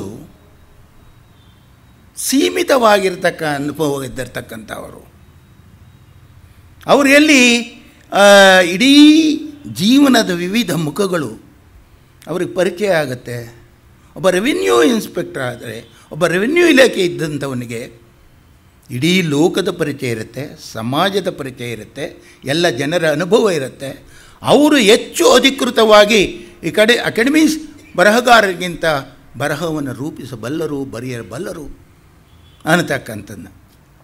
ಈ ಒಂದು ಸೂತ್ರದಿಂದ ಗೋಪಾಲಕೃಷ್ಣ ರಾವರನ್ನು ನಾವು ಸಂದರ್ಶಿಸಿದ್ದೆ. ಆದರೆ ನಿಜವಾಗಿಯೂ ಅವರು ತಮ್ಮ ಅನುಭವವನ್ನು ಹೇಗೆ ಹೆಪ್ಪುಗಟ್ಟಿದ್ದಾರೆ ಕಥೆಗಳಲ್ಲಿ, ಕೃತಿಗಳಲ್ಲಿ ಅನ್ನೋದನ್ನು ಪರಿಶೀಲಿಸಿದರೆ ಅದು ಮನದಟ್ಟಾಗ್ತದೆ. ಇನ್ನು ನಮಗೆ ಇಲ್ಲಿ ಸ್ವಲ್ಪ ಈ ಗೋಪಾಲಕೃಷ್ಣರಾಯರ ಒಂದು ಕಥೆಗಾರರಾಗಿ ಮಾಸ್ತಿಯವರಿಂದ ತುಂಬ ಪ್ರಭಾವಿತರಾದರು. ಇವರ ಜೀವನ ದೃಷ್ಟಿ ಮಾಸ್ತಿಯವರಂತೆ ಜೀವನ ಸೌಂದರ್ಯವನ್ನು ಹುಡುಕಿಕೊಂಡು ಹೋಗುತ್ತದೆ. ಮಾಸ್ತಿಯವರಿಂದ ಪ್ರಭಾವಿತರಾದ ಮತ್ತೊಬ್ಬ ಕಥೆಗಾರ ಆನಂದ. ನಾನು ವಿಷಯ ಹೇಳಿದ್ದೀನಿ ನಿಮಗೆ. ಅದರಿಂದ ಈ ಇಬ್ಬರು ಏನು ಮಾಡಿದರು ಅಂದರೆ, ಆಗ ವಿಮರ್ಶಕರು ಇವರಿಬ್ಬರನ್ನು ಕಂಪೇರ್ ಮಾಡೋಕ್ಕೆ ಹೊರಟರು. ಆವಾಗ ಒಂದು ಕಲಾತ್ಮಕವಾಗಿ ಹೆಚ್ಚು ಆನಂದ ಕಂದರಿಗೆ ಗೌರವ ಕೊಟ್ಟರೆ ಹೊರತು ಈ ಗೋಪಾಲಕೃಷ್ಣರಾಯರನ್ನು ಮತ್ತೆ ಅಲ್ಲಿ ಒಂದು ಸ್ವಲ್ಪ ಕೆಳಮಟ್ಟದಲ್ಲಿ ಇಳಿಸಿದರು. ಅಲ್ಲ ನೋಡಿ ಹೇಗೆ ಕೆಲವು ಸಂದರ್ಭಗಳಲ್ಲಿ ಇದಾಗತ್ತೆ. ಇವರೆಲ್ಲೂ ಕಂಪೇರ್ ಮಾಡಿ ಇವರ ಏನು ಕಥೆಗಳಲ್ಲಿ ಕಾಣುತ್ತೆ, ಅವರ ಕಥೆಗಳಲ್ಲಿ ಕಾಣುತ್ತೆ ಅಂತ ಒಂದು ತುಲನಾತ್ಮಕವಾದ ಅಧ್ಯಯನ ಮಾಡಿದರು. ಗೋಪಾಲಕೃಷ್ಣರಾಯ ಈಗಾಗಲೇ ನಾನು 3 ಸಮ್ಮೇಳನಗಳು ನಡೆಸಿದರು ಅಂತ ಕೇಳ್ತೀನಿ. ಇನ್ನೊಂದು ಏನು ಅಂದರೆ ದುಃಖದ ಸಂಗತಿ, ಅವರು ನೌಕರಿಯಲ್ಲಿದ್ದಾಗ ಅವರ ಬರವಣಿಗೆಗೆ ಸಿಕ್ಕಿದಂಥ ಗೌರವ ಮತ್ತು ಪ್ರೋತ್ಸಾಹ ಅವರು ನಿವೃತ್ತರಾದ ಮೇಲೆ ಸಿಕ್ಕಲಿಲ್ಲ. ಸಮಾನವಿದೆ. ಯಾಕೆ? ಅವರು ನೌಕರಿಯಲ್ಲಿದ್ದರಿಂದ ಗೌರವ ಸಿಗ್ತಾ, ಅವರ ಬರವಣಿಗೆಗೆ ಸಿಕ್ಕಲಿಲ್ಲವೇ? ಈ ಪ್ರಶ್ನೆ ಓದುಗರಲ್ಲಿ ಸಹೃದಯರಲ್ಲಿ ಹುಟ್ಟತಕ್ಕಂಥದ್ದು ಸಹಜ. ಯಾವತ್ತೂ ನಮ್ಮ ದೇಶದಲ್ಲಿ ಹಣ ಅಧಿಕಾರ ಎಲ್ಲಿದೆಯೋ ಅಲ್ಲಿ ಗೌರವ ಸಲ್ಲುತ್ತೆ, ಎಲ್ಲವೆಲ್ಲಿವೋ ಅಲ್ಲಿ ಗೌರವ ಇಲ್ಲ. ಈಗಲೂ ಜಾತಿಯಲ್ಲಿ ಅಥವಾ ಇನ್ನೊಂದು ಅವರಿಗೆ ಗೌರವ ಸಲ್ಲುವಂಥ ಮೌಲ್ಯ ಆಗುತ್ತೆ ಹೊರತು ನಿಜವಾದ ಮನುಷ್ಯರಿಗೆ, ನಿಜವಾದ ಯೋಗ್ಯತೆ ಇರ್ತಕ್ಕಂಥವ್ರಿಗೆ, ಯೋಗ್ಯತೆ ಇರ್ತಕ್ಕಂಥ ಸಾಹಿತ್ಯಕ್ಕೆ ಗೌರವ ಯಾವಾಗಲೂ ಕಡಿಮೆ. ಹೀಗಾಗಿ ಪಾಪ ಅವರು ಆಮೇಲೆ ಏನು ಮಾಡಿದ್ರು, ಕಥೆಗಳನ್ನು ಬರೆಯೋದೇ ಜೀವಿತ ಕಾಲದಲ್ಲಿಯೇ ಬಿಟ್ಬಿಟ್ರು. ಬಿಟ್ಟಾಗ ಅಂತರ್ಮುಖಿಗಳಾದರು. ಈ ಬಿಕಮ್ ಸ್ಪಿರಿಚುವಲ್. ಅದನ್ನು ಹೇಳಿದ್ನಲ್ಲ, ಭಾವಗೀತೆಯ ಕವಿಯಾಗಿ ಹೋಗಿ ಭಕ್ತ ಕವಿ ಆದರು ಅಂತ. ಈ become most spiritual and devoted. ಇದು ಇನ್ನು ಕೆಲವು ಕಥೆಗಳನ್ನು ನಾವು ಪರಿಶೀಲಿಸಬಹುದು. ಒಂದೇನಾಗಿದೆ ಅಂದರೆ, ಆ ಗೋಪಾಲಕೃಷ್ಣರ ಎಲ್ಲ ಕಥೆಗಳನ್ನು ನಾನು ವಿಶ್ಲೇಷಣೆ ಮಾಡೋಕ್ಕೆ ಆಗೋದಿಲ್ಲ. ಅದು ಓದಿದಾಗ ನಿಮಗೆ ಸಣ್ಣ ಕಥೆಗಳು ಏನು ಎಂಥದ್ದು ಅನ್ನತಕ್ಕಂಥ ಒಂದು ಜನರಲ್ ಆಗಿರ್ತಕ್ಕಂಥ ಒಂದು ಸಂಕ್ಷಿಪ್ತವಾಗಿರ್ತಂತ ಕೊಡ್ತೀನಿ. ಆಮೇಲೆ ಒಂದೆರಡು ಕಥೆಗಳನ್ನು ನಾನು ವಿವರಿಸ್ತೀನಿ. ಇವರ ಕಥೆಗಳಲ್ಲಿ ಎಲ್ಲ ಕೋಮಿನ ಸಮಾಜದ ವ್ಯಕ್ತಿಗಳನ್ನು ಕಾಣಬಹುದು. ಎಂದರೆ ಮಧ್ಯವರ್ತಿಗಳ ಭೌತಿಕ ಮತ್ತು ಕಥೆಗಳಲ್ಲಿ ಬಂದಿವೆ.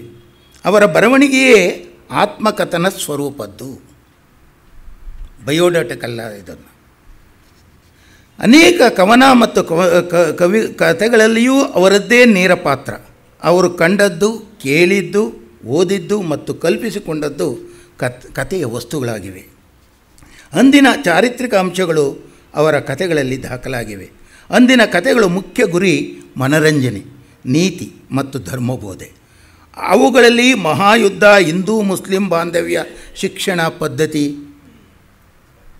ಕಾರ್ಮಿಕ ಜೀವನ, ಸ್ವಾತಂತ್ರ್ಯ ಚಳುವಳಿ, ಗ್ರಾಮೀಣ ಸಮಸ್ಯೆಗಳು ಬಂದಿವೆ. ಪ್ರಧಾನವಾಗಿ ಬ್ರಾಹ್ಮಣರ ವರ್ಗದ ಆಂತರಿಕ ಸಮಸ್ಯೆಗಳು ಚರ್ಚಿತವಾಗಿವೆ. ಅಂದೇ ಬ್ರಾಹ್ಮಣರಿಗೆ ನಿರುದ್ಯೋಗ ಸಮಸ್ಯೆ ಕಾದಿತ್ತು. ಇದು ಬಹಳ ಮುಖ್ಯವಾದದ್ದು. ಈಗ ಮೀಸಲಾತಿ ಹೇಗೆ ಎಲ್ಲರನ್ನೂ ಮೀಸಲಾತಿ ಪಡೆದವರನ್ನು ಮೀಸಲಾತಿ, ಇಲ್ಲದವರನ್ನು ಮೀಸಲಾತಿ ಕೊಟ್ಟರವನ್ನು ಅದು ಹೆಂಗೆ ಬೆಂಕಿಯಾಗಿ ಸುಡ್ತಾ ಇದೆ ಅನ್ನೋದು ಗೊತ್ತು. ನೀವು ನೋಡಿ, ಅವರ ಕಾಲದಲ್ಲಿಯೇ 30-40 ವರ್ಷಗಳ ಹಿಂದದಲ್ಲಿಯೇ ಬ್ರಾಹ್ಮಣರ ಸ್ಥಿತಿಗತಿ ಹೇಗಿತ್ತು ಅನ್ನತಕ್ಕಂಥದ್ದನ್ನು ಬಂಗಾರದ ಡಾಬುವಿನಲ್ಲಿ ಚರ್ಚೆ ಆಗುತ್ತೆ. ಇನ್ನೂ ಅನೇಕ ಇದರಲ್ಲಿ ಚರ್ಚೆ ಆಗುತ್ತೆ. ಬ್ರಾಹ್ಮಣರ ವರ್ಗದಲ್ಲಿ ಹೇಗೆ ನೌಕರಿ ಸಿಕ್ಕದೆ ಎಂಥ ದುಸ್ಥಿತಿಯನ್ನು ಅನುಭವಿಸಬೇಕಾಗಿತ್ತು. ಇದು ಅತ್ಯಂತ ಮುಖ್ಯವಾಗುತ್ತೆ. ಆದರೆ ಒಂದು ಅಂಶ ಅತ್ಯಂತ ಮುಖ್ಯವಾದದ್ದು, ಆ ನಿರುದ್ಯೋಗಿ ಬ್ರಾಹ್ಮಣರು ಬೊಂಬಾಯಿಗೋ ಎಲ್ಲೋ ಹೋಗಿ ಲಾ ಮಾಡಿಕೊಂಡು ಬಂದು ಇಲ್ಲಿ ಖಾಸಗಿ ಕೆಲಸವನ್ನು ಮಾಡಬೇಕಾದಂಥ ದುರ್ಗತಿ ಬರ್ತಾ ಇರ್ತಕ್ಕಂಥದ್ದು ನಾವು ಕಾಣ್ತೀವಿ. ಅನಂತರ ನಮಗೆ ಈ ಬಹಳ ಒಂದು ವಿಷಯ ಬರುತ್ತೆ.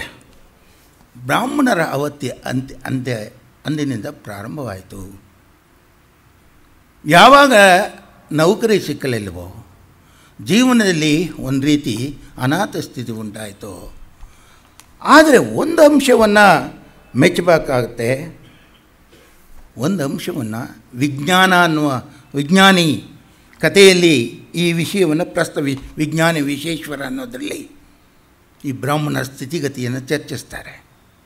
ಆಗಿನ ಕಾಲದಲ್ಲೇ ಅವರಿಗೆ ಕೆಲಸ ಸಿಗ್ತಿರಲಿಲ್ಲ, ಹೇಗೆ ಕಷ್ಟಪಡ್ತಾಯಿದ್ರು ಅನ್ನತಕ್ಕಂಥದ್ದು. ಅಲ್ಲಿ ಒಂದು ಮಾತು ನನಗೆ ಬಹಳ ಇಷ್ಟ ಆಯಿತು. ಅಂದರೆ ನಿಜವಾಗಿಯೂ ಆವತ್ತಿನ ಬ್ರಾಹ್ಮಣ ಬರಗಾರರಲ್ಲಿ ಮಾಸ್ತಿಯವರನ್ನಾಗಲಿ, ಕೆ ಗೋಪಾಲಕೃಷ್ಣರಾವನ್ನಾಗಲಿ ಅಥವಾ ರಾಮಸ್ವಾಮಿಯಂಗರನ್ನಾಗಲಿ, ಅವರು ಬ್ರಾಹ್ಮಣರ ವಸ್ತುವನ್ನು ತೆಗೆದುಕೊಂಡು ಬರೆದಿರ್ತಕ್ಕಂಥದ್ರಲ್ಲಿ ಆ ವೈವಿಧ್ಯತೆ ಏನು ಅನ್ನೋದನ್ನು ತುಲನಾತ್ಮಕವಾಗಿ ಇವತ್ತು ಅಧ್ಯಯನ ಮಾಡಿದರೆ ಹೇಗೆ ಆಧ್ಯಾತ್ಮಿಕ ಜೀವಿಗಳಾದ ಬ್ರಾಹ್ಮಣರು ಲೌಕಿಕವಾಗಿರ್ತಕ್ಕಂಥ ಬ್ರಾಹ್ಮಣರಾದರು. ಆ ಲೌಕಿಕ ಬ್ರಾಹ್ಮಣರಾದಾಗ ವಿವಿಧ ವೃತ್ತಿಯಲ್ಲಿ ಯಾವ ತತ್ವಗಳನ್ನು ಅನುಸರಿಸಿದರು? ಅತ್ಯಂತ ಮುಖ್ಯವಾದ ಅಧ್ಯಯನ ಯಾರೂ ಮಾಡೋದಿಲ್ಲ. ಇವತ್ತು ಒಂದು ಲೇಖನ ಅಂಥದ್ದು ಬಂದಿಲ್ಲ. ಗೋಪಾಲರಾಯರ ಕೃಷ್ಣರು ಅಂಥ ಸಂದರ್ಭದಲ್ಲಿ ಎಂಥ ಮಾತನ್ನು ಹೇಳ್ತಾರೆ. ಬಹುಶಃ ಈ ಮಾತು ರಾಮಸ್ವಾಮಿಯಂಗರ ಬ್ರಾಹ್ಮಣರ ಬರಹಗಾರರಲ್ಲಾಗಲಿ ಅಥವಾ ಮಾಸ್ತಿಯವರ ಬರವಣಿಗೆಗಾಗಲಿ ಬಂದಿದೆ ಅಂತ ನನಗನ್ನಿಸಿಲ್ಲ. ನೋಡಿ, ಅವರೊಂದು ಮಾತು ಹೇಳ್ತಾರೆ. ಆದರೆ ಅವರಿಗೆ ಸಾತ್ವಿಕ ಬ್ರಾಹ್ಮಣರ, ದೈವತ್ಯ ಭಕ್ತಿ ಬ್ರಾಹ್ಮಣರ ಬಗ್ಗೆ ವಿಶ್ವಾಸ ಇದೆ.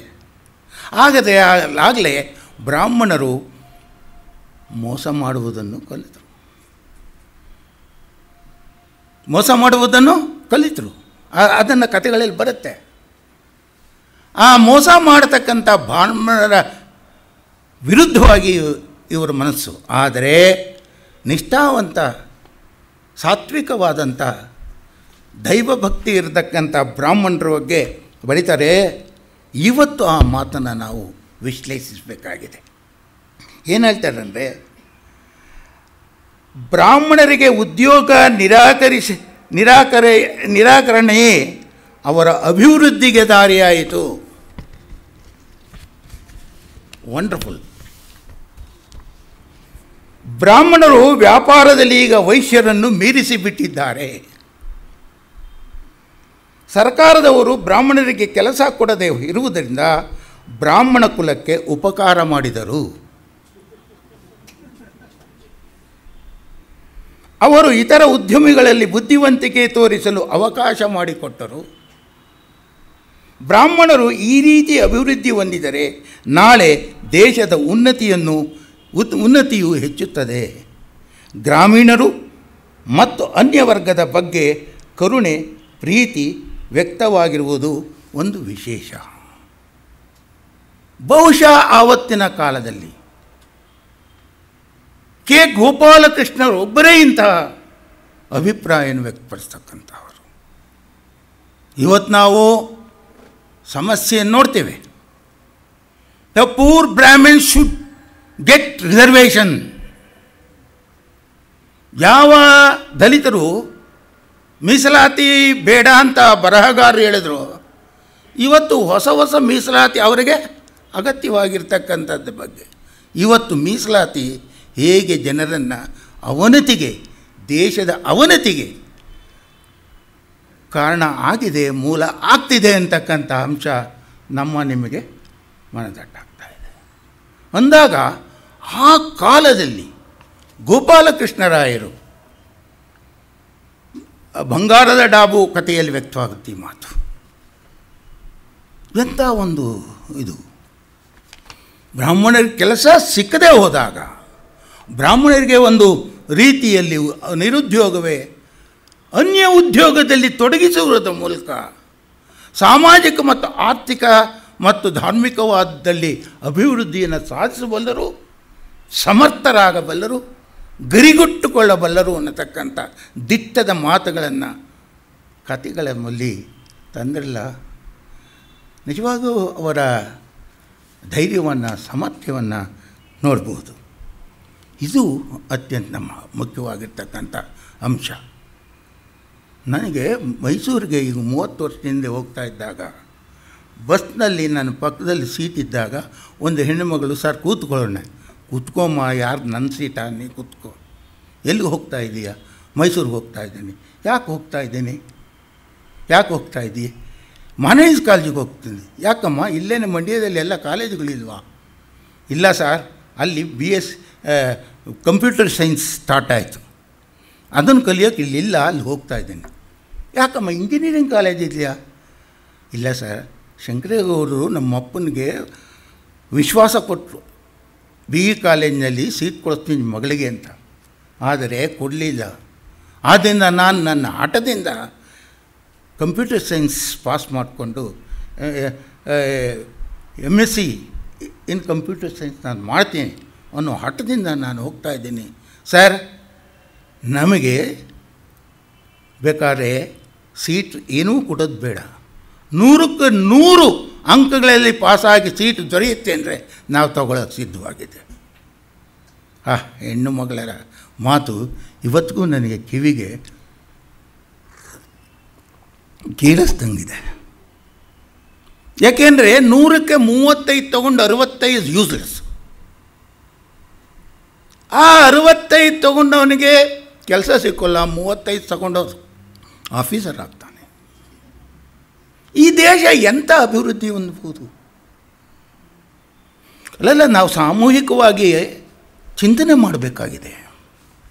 ಇಲ್ಲಿ ಜಾತಿ ಪ್ರಶ್ನೆ ಅಲ್ಲ, ನೀತಿಯ ಪ್ರಶ್ನೆ, ಮಾನವೀಯತೆ ಪ್ರಶ್ನೆ, ಬದುಕಿನ ಪ್ರಶ್ನೆ, ದೇಶದ ಪ್ರಶ್ನೆ ಯಾರಿಗೂ ಇಲ್ಲ.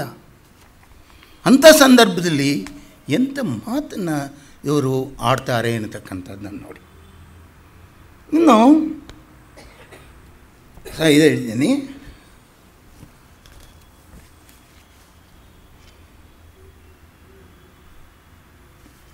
ಒಂದು ಸ್ವಲ್ಪ ಅವರ ಸಂಕ್ಷಿಪ್ತವಾದ 2 ಮಾತುಗಳನ್ನು ಹಾಳಬೇಕಾಗಿದೆ. ಆನಂತರ ಕೆಲವು ಸಮಸ್ಯೆಗಳಿಗೆ ಬರ್ತೇನೆ. ಗೋಪಾಲಕೃಷ್ಣರಾವ್ ನ್ಯಾಷನಲ್ ಕಾಲೇಜಿನಲ್ಲಿ ವಿದ್ಯಾರ್ಥಿ. ಆವಾಗಲೇ ಅವರು ಒಂದು ಸಂಘ ಕಟ್ಟಿದರು. ಆ ಸಂಘ ಕಟ್ಟಿ ಒಂದು ರೀತಿಯಲ್ಲಿ ಅದು ವೈಷ್ಣವಿ ಸಂಘ ಅಂತಲ್ಲ ಏನೋ ಹೆಸರದಕ್ಕೆ ಅವರು ಕಟ್ಟಿ ಏನು ಮಾಡಿದ್ರು, ಆ ಹುಡುಗರನ್ನೆಲ್ಲ ಕಲೆ ಹಾಕೋದು, ಯೋಗ ಮಾಡಿಸೋದು, ನೂಲನ್ನು ತೆಗೆಸೋದು, ಗಾಂಧಿ ತತ್ವಗಳನ್ನು ಬೋಧಿಸ್ತಕ್ಕಂಥದ್ದು ಅದು ಮಾಡಿದರು.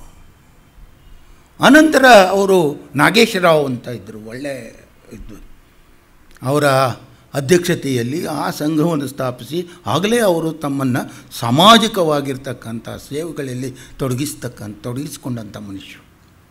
ಅನಂತರ ಎಂಟ್ರೆನ್ಸ್ ಪರೀಕ್ಷೆ ಆದಮೇಲೆ ಸೆಂಟ್ರಲ್ ಕಾಲೇಜಿಗೆ ಹೋದರು. ಸೆಂಟ್ರಲ್ ಕಾಲೇಜಿನಲ್ಲಿ ಅವರಿಗೆ ಒಂದು ಆಪರ್ಚುನಿಟಿ ಸಿಕ್ತು. ಏನು ಆಪರ್ಚುನಿಟಿ ಸಿಕ್ತು ಅಂತ ಅಂದರೆ, ಆವಾಗ TS ವೆಂಕಣ್ಣಯ್ಯನವರು AR ಕೃಷ್ಣಶಾಸ್ತ್ರ ಸಂಗಡ ದೊರೆತು. ಆವಾಗ ನಿಮಗೆ ಪ್ರಬುದ್ಧ ಕರ್ನಾಟಕದ ಹೊರೆ ಇವರಿಗೆ ಬಿತ್ತು.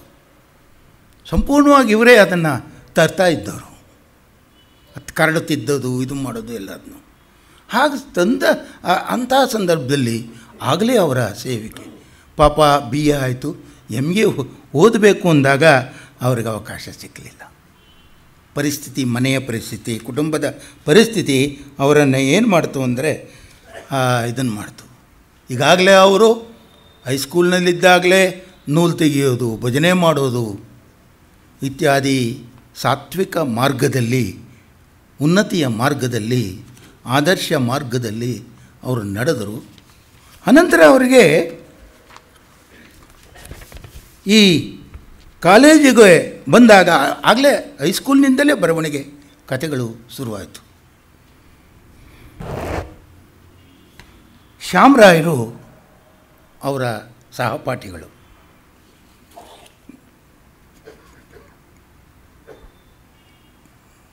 ಇನ್ನು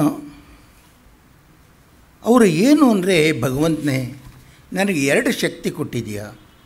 ಒಂದು, ಅನ್ನಕ್ಕೆ ದುಡಿಯುವ ಜೀವನ ಒಂದನೇ ಎನ್ನೋಳು ನಿಲ್ಲಿಸಿದೆ. ರಸದನುಭವಕ್ಕೆ ಸನ್ನತ ಮನವ ಪ್ರಚೋದನೆಗೊಳಿಸುತ್ತಾ ಮುನ್ನಡಿ ಇಡಿಸುತ್ತಲೆನ್ನ ನಡೆಸೋ. ನೋಡಿ, ಅನ್ನಕ್ಕೊಂದು ನೌಕರಿ ಕೊಟ್ಟೋ ದೇವರೇ, ಆದರೆ ರಸಾನುಭವ ಅಂದರೆ ಕಾವ್ಯ ಸೇವೆ, ಸಾಹಿತ್ಯ ಸೇವೆ, ಆ ಶಕ್ತಿ ನನಗೆ ಕೊಡು. ಈ 2ರಲ್ಲಿ ಅವರಿಗೆ ಒಂದು ವೇದಾಂತ, ಇನ್ನೊಂದು ಸಾಹಿತ್ಯ ವಿಚಾರಗಳು, 2 ಶ್ವಾಸಕೋಶಗಳು. ಇನ್ನು ನನಗೆ ಈ ಗೋಪಾಲಕೃಷ್ಣರಾವ್ ಅವರ ಕೆಲವು ಕಥೆಗಳನ್ನು ತೆಗೆದುಕೊಳ್ಳೋಣ. ಅವರ ಅತ್ಯಂತ ಮುಖ್ಯವಾಗಿರ್ತಕ್ಕಂಥ ಕಥೆಗಳು 10 ಅಂತ ಒಂದು ಪಠ್ಯಪುಸ್ತಕವನ್ನು ಇದನ್ನು ಮಾಡಿದ್ದಾರೆ. ಆ 10 ಪಠ್ಯಪುಸ್ತಕಗಳು ಅವರು ಮಾಡಿದಾಗ 10 ಕಥೆಗಳನ್ನು ಹೇಳ್ತಕ್ಕಂಥದ್ದನ್ನು ನಾವು ಕಾಣ್ತೇವೆ. ಯಾವುವು ಆ 10 ಕಥೆಗಳು ಅಂದಾಗ ಬಂದೆ, ಒಂದು ನಿಮಿಷ.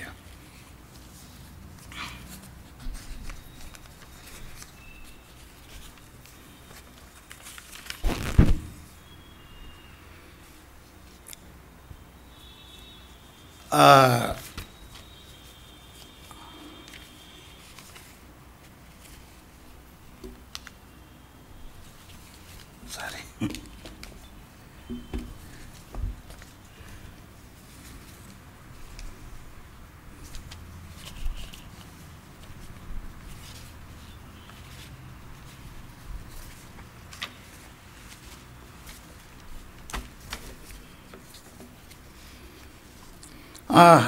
ಇರಲಿ, ಅದನ್ನು 10 ಕಥೆಗಳನ್ನು ಪ್ರಕಟಿಸಿದ್ದಾರೆ.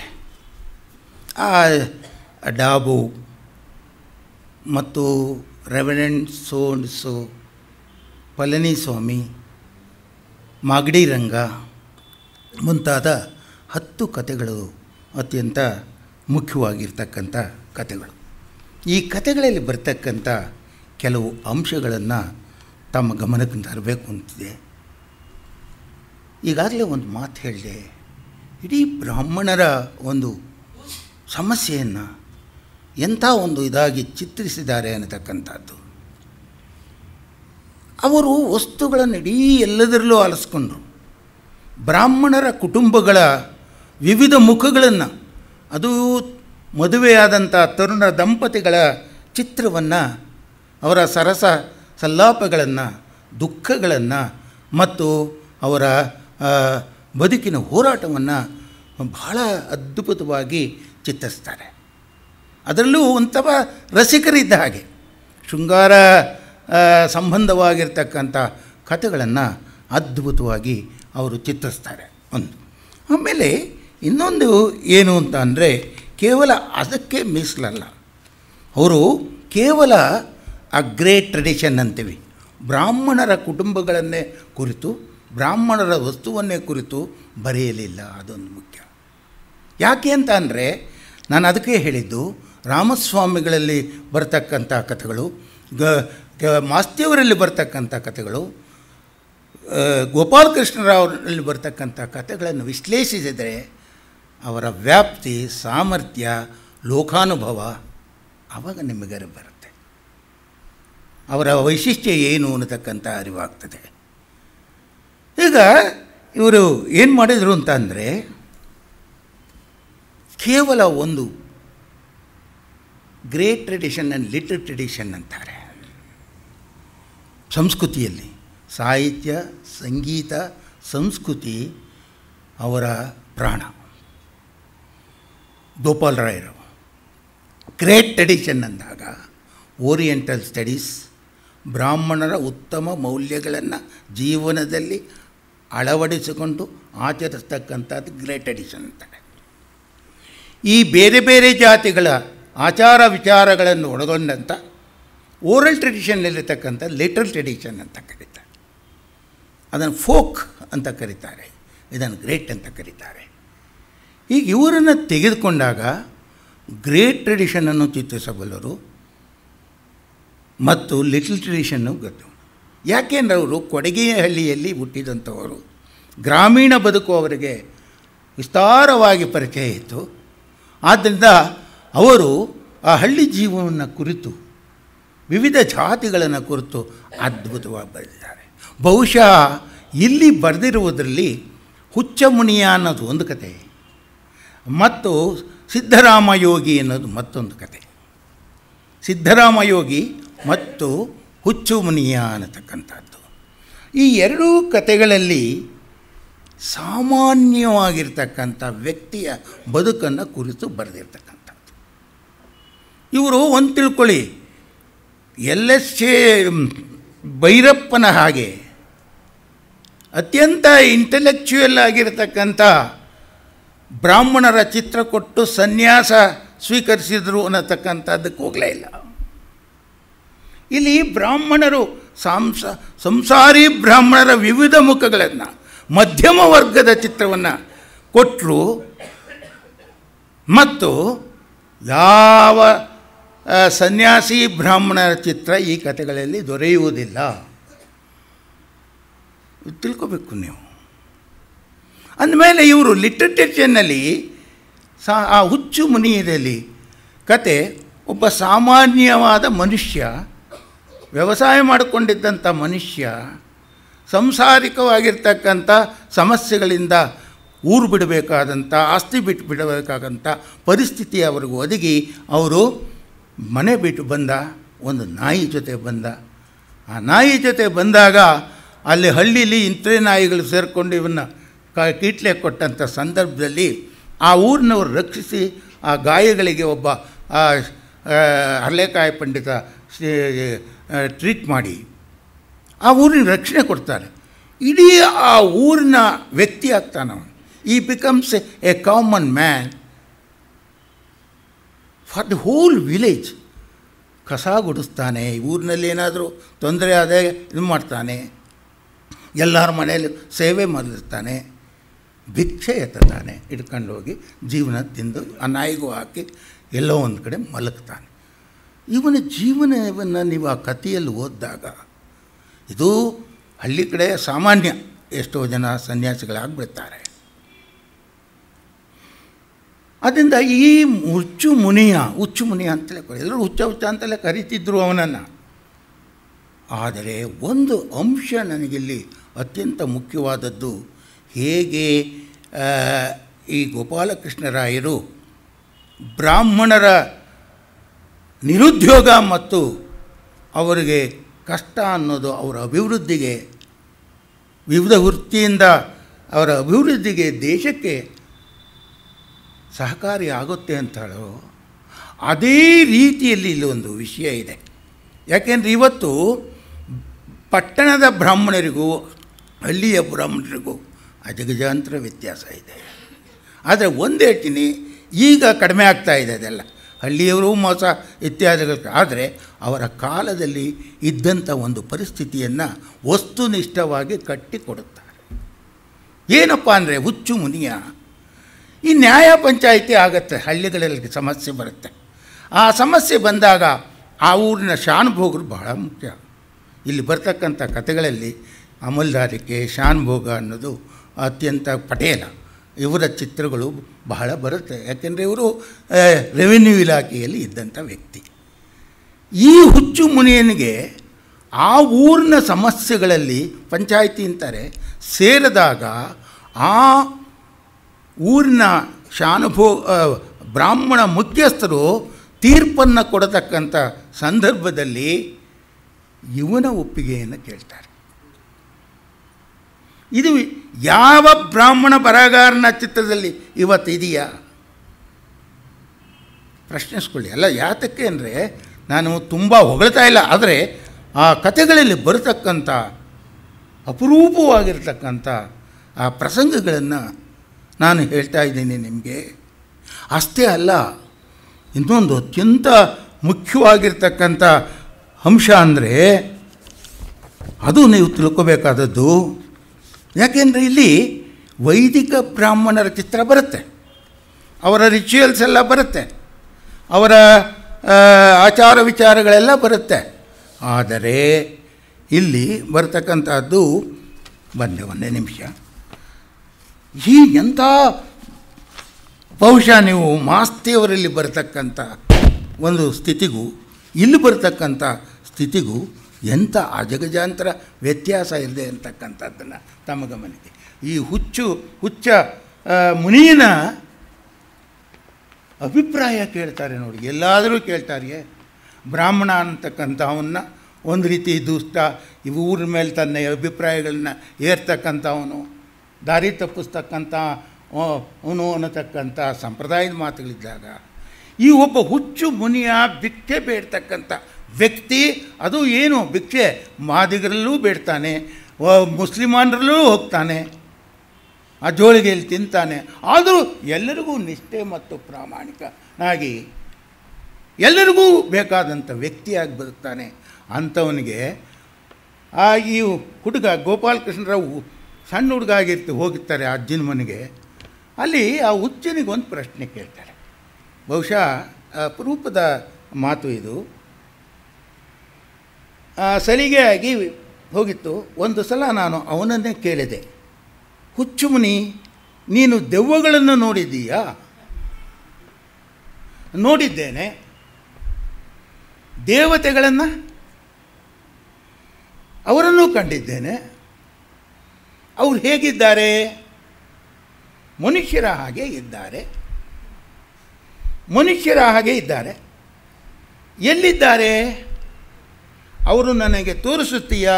ಹುಡುಗ ಕೇಳಿದ್ದ. ಅದೇ ಗೋಪಾಲಕೃಷ್ಣ ಅಜ್ಜನ ಮನೆಗೆ ಹೋದಂಥ ಸಂದರ್ಭದಲ್ಲಿ ಅವರೆಲ್ಲ ಈ ಮನುಷ್ಯರಲ್ಲೇ ಇದ್ದಾರೆ ಸ್ವಾಮಿ, ಈ ಮನುಷ್ಯರಲ್ಲೇ ಇದ್ದಾರೆ ಸ್ವಾಮಿ.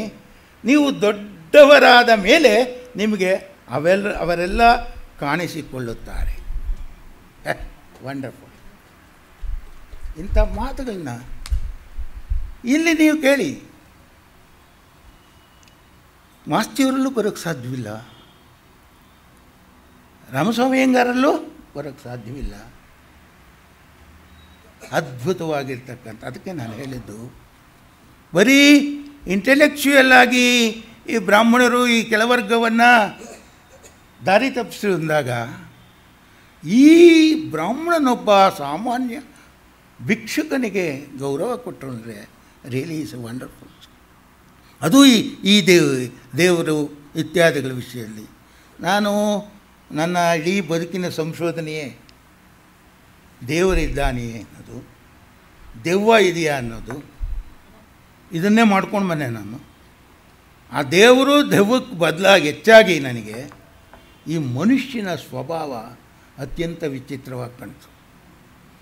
ದೇವರು ನಂಬಿಕೆ ಇಲ್ಲದೇ ಬದುಕ್ಬೋದು, ದೆವ್ವದ ನಂಬಿಕೆ ಇಟ್ಕೊಂಡು ಬೇಕಾದ್ರೆ ಬದುಕ್ಬೋದು, ಆದರೆ ಮನುಷ್ಯನ ಆಳ ಆಗಲ ತಿಳ್ಕೊಳ್ಳೋಕ್ಕೆ ಸಾಧ್ಯವಿಲ್ಲ. It's A very peculiar. ನೋಡಿ, ಆ ವಿಷಯ ನನಗೆ 40 ವರ್ಷಗಳಿಂದ ಕಾಡ್ತಿದ್ದದ್ದು ಈ ಮುನಿಯಲ್ಲಿ ಎಷ್ಟು ಸರಳವಾಗಿ ಹೇಳ್ತಾನೆ ಅಂತಕ್ಕಂಥದ್ದು ಅಂಶವನ್ನು ತಾವು ಪರಿಶೀಲಿಸಬಹುದು.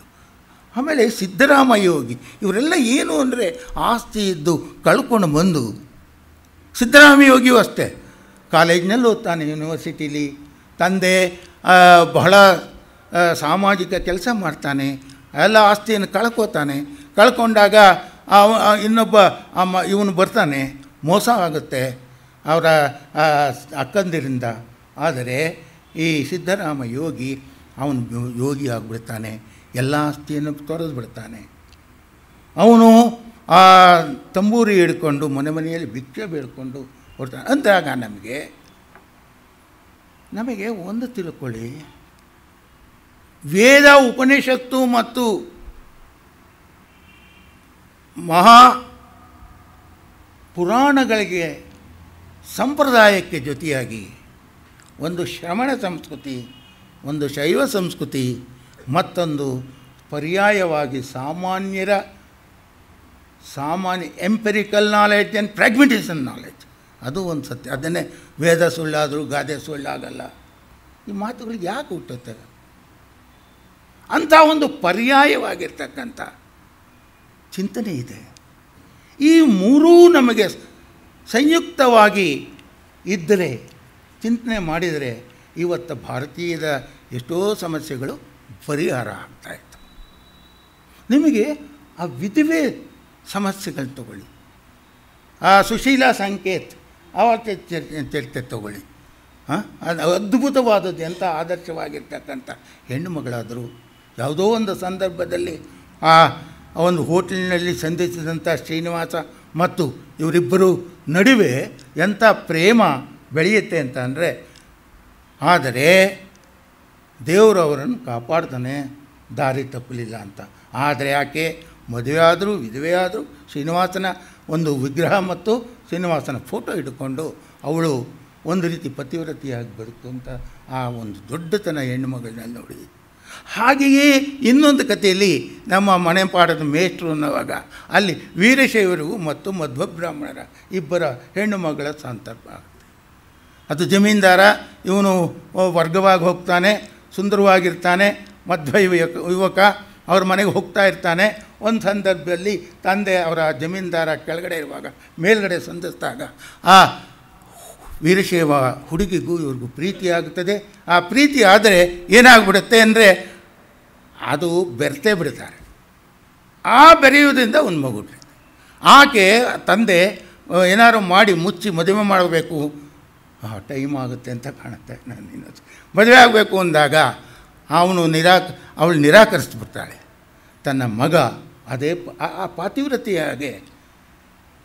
ಆಮೇಲೆ ಅವನ ಮಗ ಇರ್ತಾನೆ, ಇನ್ನೊಬ್ಬ ಹಿರಿಯ ಮಗ, ಆ ಮಧ್ವರಾಯನ ಮಗ. ಅವನು ಗೊತ್ತಿಲ್ಲದೇ ಪಾಠ ಹೇಳ್ತಿರ್ತಾನೆ. ಅಂಥ ಸಂದರ್ಭದಲ್ಲಿ ಒಂದು ಫೋಟೋ ಸಿಗತ್ತೆ. ಅವನು ಬಿಟ್ಟು ಹೋಗ್ತಾನೆ ಪಾಠ ಹೇಳುವ ಹುಡುಗನಿಗೆ. ಆ ಫೋಟೋ ಆ ಹುಡುಗಿಗೆ ಸಿಗತ್ತೆ. ಬಂಗ್ಲೆ ಮಾಡಿ ಓದಿಸ್ತಾ ಇರ್ತಾನೆ. ಸಿಕ್ಕಿದಾಗ ತನ್ನ ಆ ಲವ್ವರು ಅವನು ಕೊಂದುಬಿಡ್ತಾರೆ ಅವರು. ಆಗ ಇವನು ಯಾರು ಅನ್ನೋದು ಗೊತ್ತಾಗಿ ಅವನನ್ನು ನೀನು ನಮ್ಮ ಮನೆಯಲ್ಲಿಯೇ ಇರು, ನಿನ್ನ ತಮ್ಮ ಇವನು, ಈ ಸಂಬಂಧಗಳು. ಆವಾಗ ಅವನು ಯೋಚನೆ ಮಾಡ್ತಾನೆ, ಇವಳು ಕೊಲೆಪಾತಕಿ, ನಾನು ಯಾಕಿರೋಣ ಅಂದರೆ. ಅನಂತರ ಅವನಿಗೆ ಇಲ್ಲ ಅವಳ ಪ್ರೀತಿ, ಆ ಹುಡುಗನ ವಿಶ್ವಾಸ ಅಂತ ಹೇಳಿ ಮತ್ತೆ ಅವನು ಬಂದು ಆ ಮನೆಯಲ್ಲಿ ಸೇರ್ಕೋತಾನೆ. ಅಲ್ಲಲ್ಲ, ಇಲ್ಲಿ ಎಷ್ಟು ಒಂದು ವಿಶಾಲವಾಗಿರ್ತಕ್ಕಂಥ ಇದನ್ನು ಚಿತ್ರಿಸ್ತಾರೆ ಇವರು ಅಂತ ಅಂದರೆ, ಆಗಿನ ಕಾಲದಲ್ಲಿ ನಿಜವಾಗಿಯೂ ನಮಗೆ ಆಶ್ಚರ್ಯ ಆಗತ್ತೆ ಅಂದರೆ ಆಶ್ಚರ್ಯ ಆಗತ್ತೆ. ಇನ್ನೊಂದು ನಟಿ, ಆ ಕತೆ ಅದ್ಭುತವಾದದ್ದು. ಆ ನಟಿಯಲ್ಲಿ ಒಂದು ರೀತಿ ಅವಳು ಈ ನಮ್ಮಲ್ಲಿ ಹಳ್ಳೀಲಿ ಇಟ್ಕೊಂಡವರು ಕಟ್ಕೊಂಡವರು ಅಂತ ಇರುತ್ತೆ. ಆ ಇಟ್ಕೊಂಡವರು ಕಟ್ಕೊಂಡವರು ಇನ್ನೊಂದು 10 ನಿಮಿಷಕ್ಕೆ ಮುಗಿಸ್ಬೇಕಲ್ಲ. ಆ ಕಟ್ಕೊಂಡವರು ಅಂದಾಗ ಆ ಇಟ್ಟುಕೊಂಡ ಸಂಪ್ರದಾಯ ಹಳ್ಳೀಲಿ ಇರುತ್ತೆ. ಆದರೆ ಕಳ್ಕೋತಾನೆ. ಅವ್ರ ಮಗ ಇನ್ನೇನು ಪಾಶ್ಚಾತ್ಯಕ್ಕೆ ಹೋಗಬೇಕು ಅಧ್ಯಯನಕ್ಕೆ ಅಂದಾಗ ಊರಿನಲ್ಲಿ ಬರ್ತಾನೆ. ಬಂದಾಗ ಆ ಇಟ್ಟುಕೊಂಡಂಥ ಹೆಣ್ಣು ಮಗಳೊಬ್ಬಳು 16 ವರ್ಷ ಬರ್ತಾಳೆ. ಇವನನ್ನು ಟೆಂಪ್ಟ್ ಮಾಡ್ತಾರೆ. ಯಾವಾಗಲೇ ಸಾಯ ತನಕ ಇಟ್ಕೋತಾರೆ ಅವರು. ಬಸವಿ ಸಿಸ್ಟಮ್ ಬೇರೆ, ಇದು ಬೇರೆ. ಆಗ ಆ ಹುಡುಗಿ ಇದು ಮಾಡ್ತಾಳೆ. ಅವ್ರ ತಾಯಿ ಹೇಳ್ತಾಳೆ, ನಿನ್ನ ತಂಗಿ ಇವಳು ಅಂದಾಗ ಅವನಿಗೆ ಇಡೀ ಆ ತಂಗಿಯನ್ನು ಅವ್ರಿಗೆ ಒಪ್ಪಿಸಿ ಇಂಗ್ಲೆಂಡಿಗೆ ಕರ್ಕೊಂಡು ಓದಿಸಿ ಅವಳು ನಟಿ ಆಗ್ತಾಳೆ. ನನ್ನ ವೃತ್ತಿ ಬಿಡೋಕ್ಕಾಗೋದಿಲ್ಲ ಅಂತ. ಆವಾಗ ಇವನಿಗೆ ಸಿಟ್ಟು ಬರ್ತದೆ. ಆಸ್ತಿ ಕೊಡಬೇಕು, ಅವಳನ್ನ ಉನ್ನತ ಸ್ಥಿತಿಗೆ ಹೋಗಬೇಕು ಅಂದಾಗ ಅವಳು ತಿರುಗಿ ಬೀಳ್ತಾಳೆ. ಅಂಥ ಸಂದರ್ಭದಲ್ಲಿ ಅವನು ಬೇಜಾರಾಗುತ್ತೆ. ಕೊನೆಗೆ ಅವನು ಪರಿವರ್ತನೆ ಆಗ್ತಾನೆ. ಅವಳ ನಾಯಕ ಸಾನೇ ಆಗಲಿ ಏನಾರ ಆಗಲಿ, ನನ್ನ ತಂಗಿಯೇ, ಅವಳಿಗೆ ನನ್ನ ಅರ್ಧ ಆಸ್ತಿಯನ್ನು ಕೊಡ್ತೇನೆ ಅಂತ ತೀರ್ಮಾನ ಮಾಡಿ ಹೋಗಿ ಅವಳನ್ನು ಸಂಧಿಸ್ತಾನೆ, ಒಪ್ಪಿಕೊಳ್ತಾನೆ. ಅಂದರೆ ಗೋಪಾಲರಾಯರ ಹೃದಯ ಎಷ್ಟೊಂದು ವಿಶಾಲವಾದದ್ದು. ಯಾವುದೇ ಇದನ್ನು ತಗೊಳ್ಳಿ, ಆ ವ್ಯಕ್ತಿಗಳು ಪರಿವರ್ತನೆ ಆಗ್ತಾರೆ, ಮನುಷ್ಯರಾಗ್ತಾರೆ. ಅದು ಇವರ ಬರವಣಿಗೆಯಲ್ಲಿ ಕಾಣತಕ್ಕಂಥದ್ದು. ಆಮೇಲೆ ಇನ್ನೊಂದು ಬಹಳ ಮುಖ್ಯವಾದ ಅಂಶ ಅಂದರೆ ಬ್ರಾಹ್ಮಣ ಆ ಮಾತುಗಳು. ಇವತ್ತು ಅದನ್ನು ಎಲ್ಲರೂ ನಾವು ಪರಿಶೀಲಿಸಬೇಕಾಗತ್ತೆ.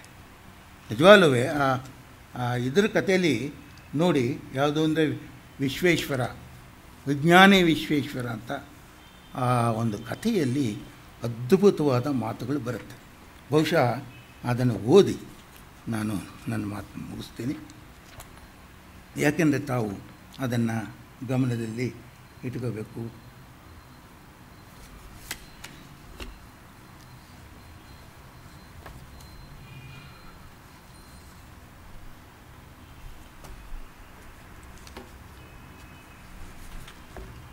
ನಿಜವಾಗಿ ಈ ಮಾತನ್ನು ನೀವು ಅದು ಮಾಡಲೇಬೇಕು.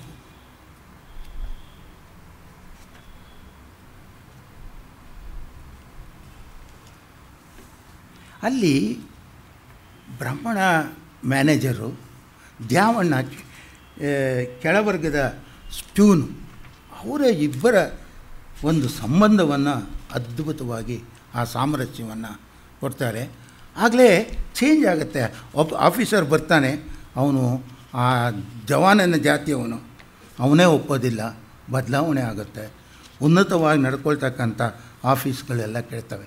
ಇವತ್ತು ನಿಮಗೆ ಗೊತ್ತು ಹೇಗೆ ಆಫೀಸ್ಗಳು ಲಂಚಕೋರ ಡಿಗ್ರೇಡೆಡ್ ಹೋಗ್ತವೆ ಅನ್ನತಕ್ಕಂಥದ್ದು. ಆ ಅಂಶವನ್ನು ಈತ ಬಹಳ ಅದ್ಭುತವಾಗಿ ಚಿತ್ರಿಸ್ತಾರೆ.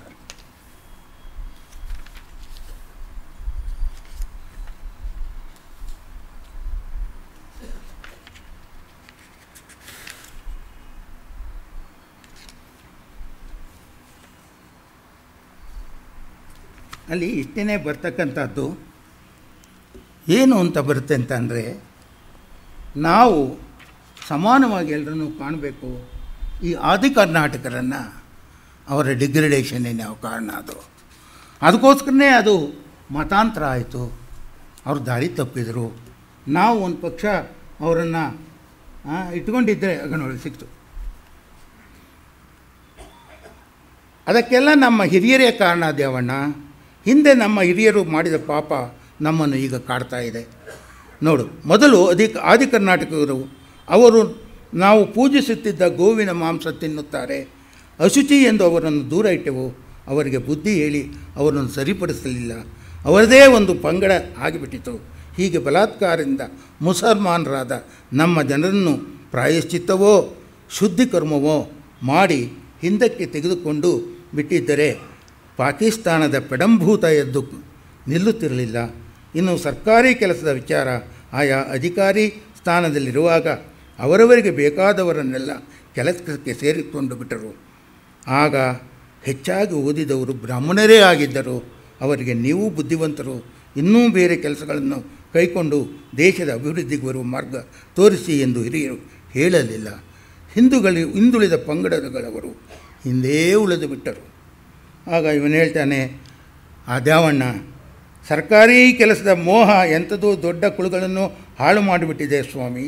2 ಇಂಗ್ಲೀಷ್ ಮಾತು ಕಲಿತು ಬಿಡೋದು, ಯಾವುದೋ ಮೇಷ್ಟ್ರ ಕೆಲಸಕ್ಕೆ ಕಟ್ಟಿಕೊಂಡು ಊರೂರು ತಿರುಗೋದು, ಅವನ ಜಮೀನು ಮನೆ ಮಠ ಎಲ್ಲ ಇತರರ ಪಾಲು. ಈಗ ನಿಮ್ಮನ್ನೇ ನೀವು ನೋಡಿಕೊಳ್ಳಿ ಸ್ವಾಮಿ. ಇನ್ನು ನಮ್ಮ ರೈತರ ಮಕ್ಕಳ ಪಾಡೋ ಕೇಳಬೇಕಾಗಿ ಇಲ್ಲ.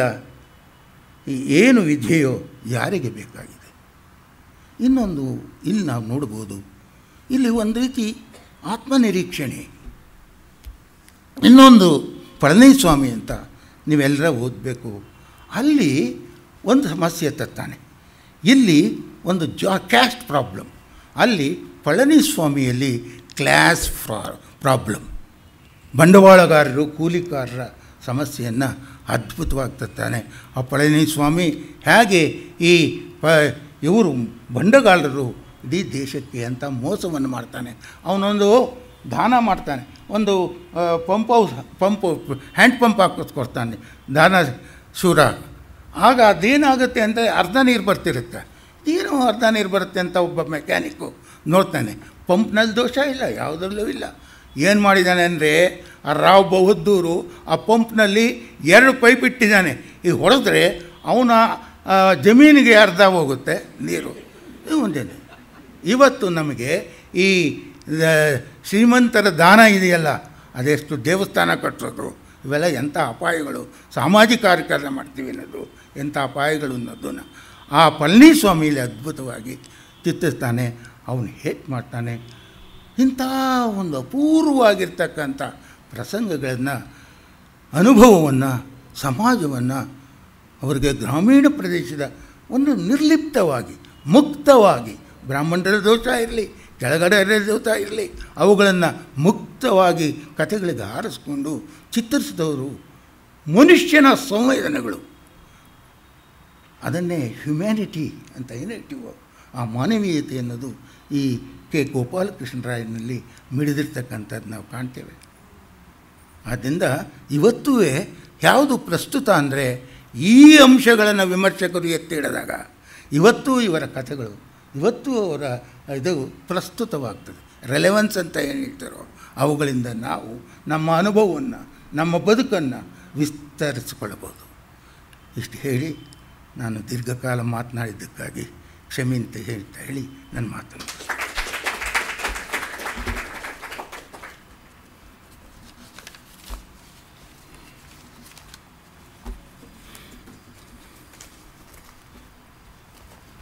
ಕೊನೇ ಮಾತು.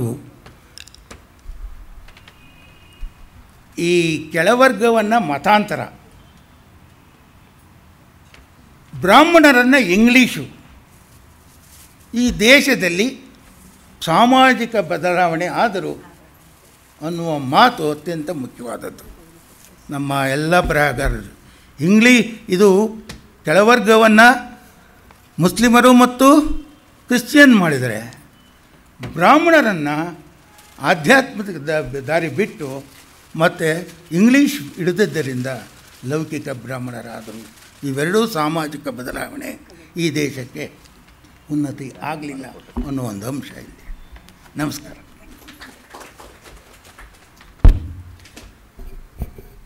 ಇನ್ನು ಕೇವಲ 5 ನಿಮಿಷಗಳಲ್ಲಿ ಕಾರ್ಯಕ್ರಮ ಮುಗಿಸ್ತೇವೆ. ಇಷ್ಟೊತ್ತು ತಾಳ್ಮೆಯಿಂದ ತಾವಿದ್ರಿ. ಗೋಪಾಲಕೃಷ್ಣರಾಯರ ಸಣ್ಣ ಕಥೆಗಳ ಕುರಿತು ನಮ್ಮ ನಾಗರಾಜಪ್ಪನವರು ಒಂದು ಬರ್ಡ್ಸ್ ಐ ವ್ಯೂ ಅಂತ ಏನು ಹೇಳ್ತೇವೋ ಆ ರೀತಿ ತಮಗೆ ದರ್ಶನ ಮಾಡಿಸಿದ್ದಾರೆ. ಆದರೆ ನಿಜಕ್ಕೂ ಅವರು ಎಷ್ಟೇ ಹೇಳಿದ್ರೂ ಕೂಡ ನೀವು ಅವರ ಕಥೆಗಳನ್ನ ಓದಿದಾಗ ನಿಮಗೆ ಬಹಳಷ್ಟು ಅವರ ಅಂತರಂಗದ ಪರಿಚಯ ತಮಗಾಗತ್ತೆ. ಈ ಸಂದರ್ಭದಲ್ಲಿ ಪ್ರಾರ್ಥನೆ ಮಾಡಿದಂತಹ ಸತ್ಯನಾರಾಯಣರವ್ರಿಗೆ ದಯವಿಟ್ಟು ವೇದಿಕೆ ಮೇಲೆ ಬಂದು ನಮ್ಮ ಪ್ರತಿಷ್ಠಾನದ ಪರವಾಗಿ ಒಂದು ಮಾಲೆಯನ್ನು ಸ್ವೀಕರಿಸಬೇಕು ಅಂತ ಕೇಳ್ಕೊಡ್ತೇನೆ. Satyanarayanaji, please come on the Dias.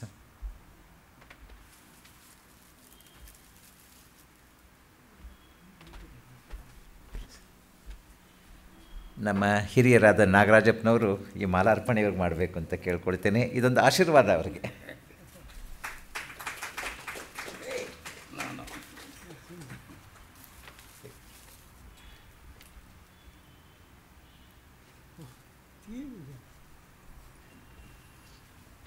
ಒಂದು ಪ್ರಾರ್ಥನೆಗೆ ಇಷ್ಟೆಲ್ಲ ಸಲ್ಲದಾದರೆ ಇನ್ನು ಕಚೇರಿನೇ ಮಾಡ್ಬೋದು.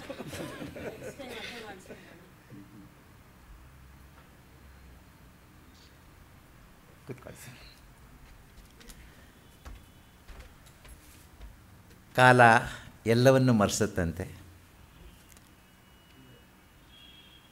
ಎಂತೆಂತಹ ದೊಡ್ಡ ಮಹನೀಯರುಗಳು ಏನೆಲ್ಲ ನಮ್ಮ ಸಮಾಜಕ್ಕೆ ಸೇವೆ ಸಲ್ಲಿಸೋಗಿದ್ದಾರೆ. ಎಷ್ಟು ಜನ ಅವರನ್ನು ನೆನಪು ಮಾಡ್ಕೊಳ್ತಾರೆ.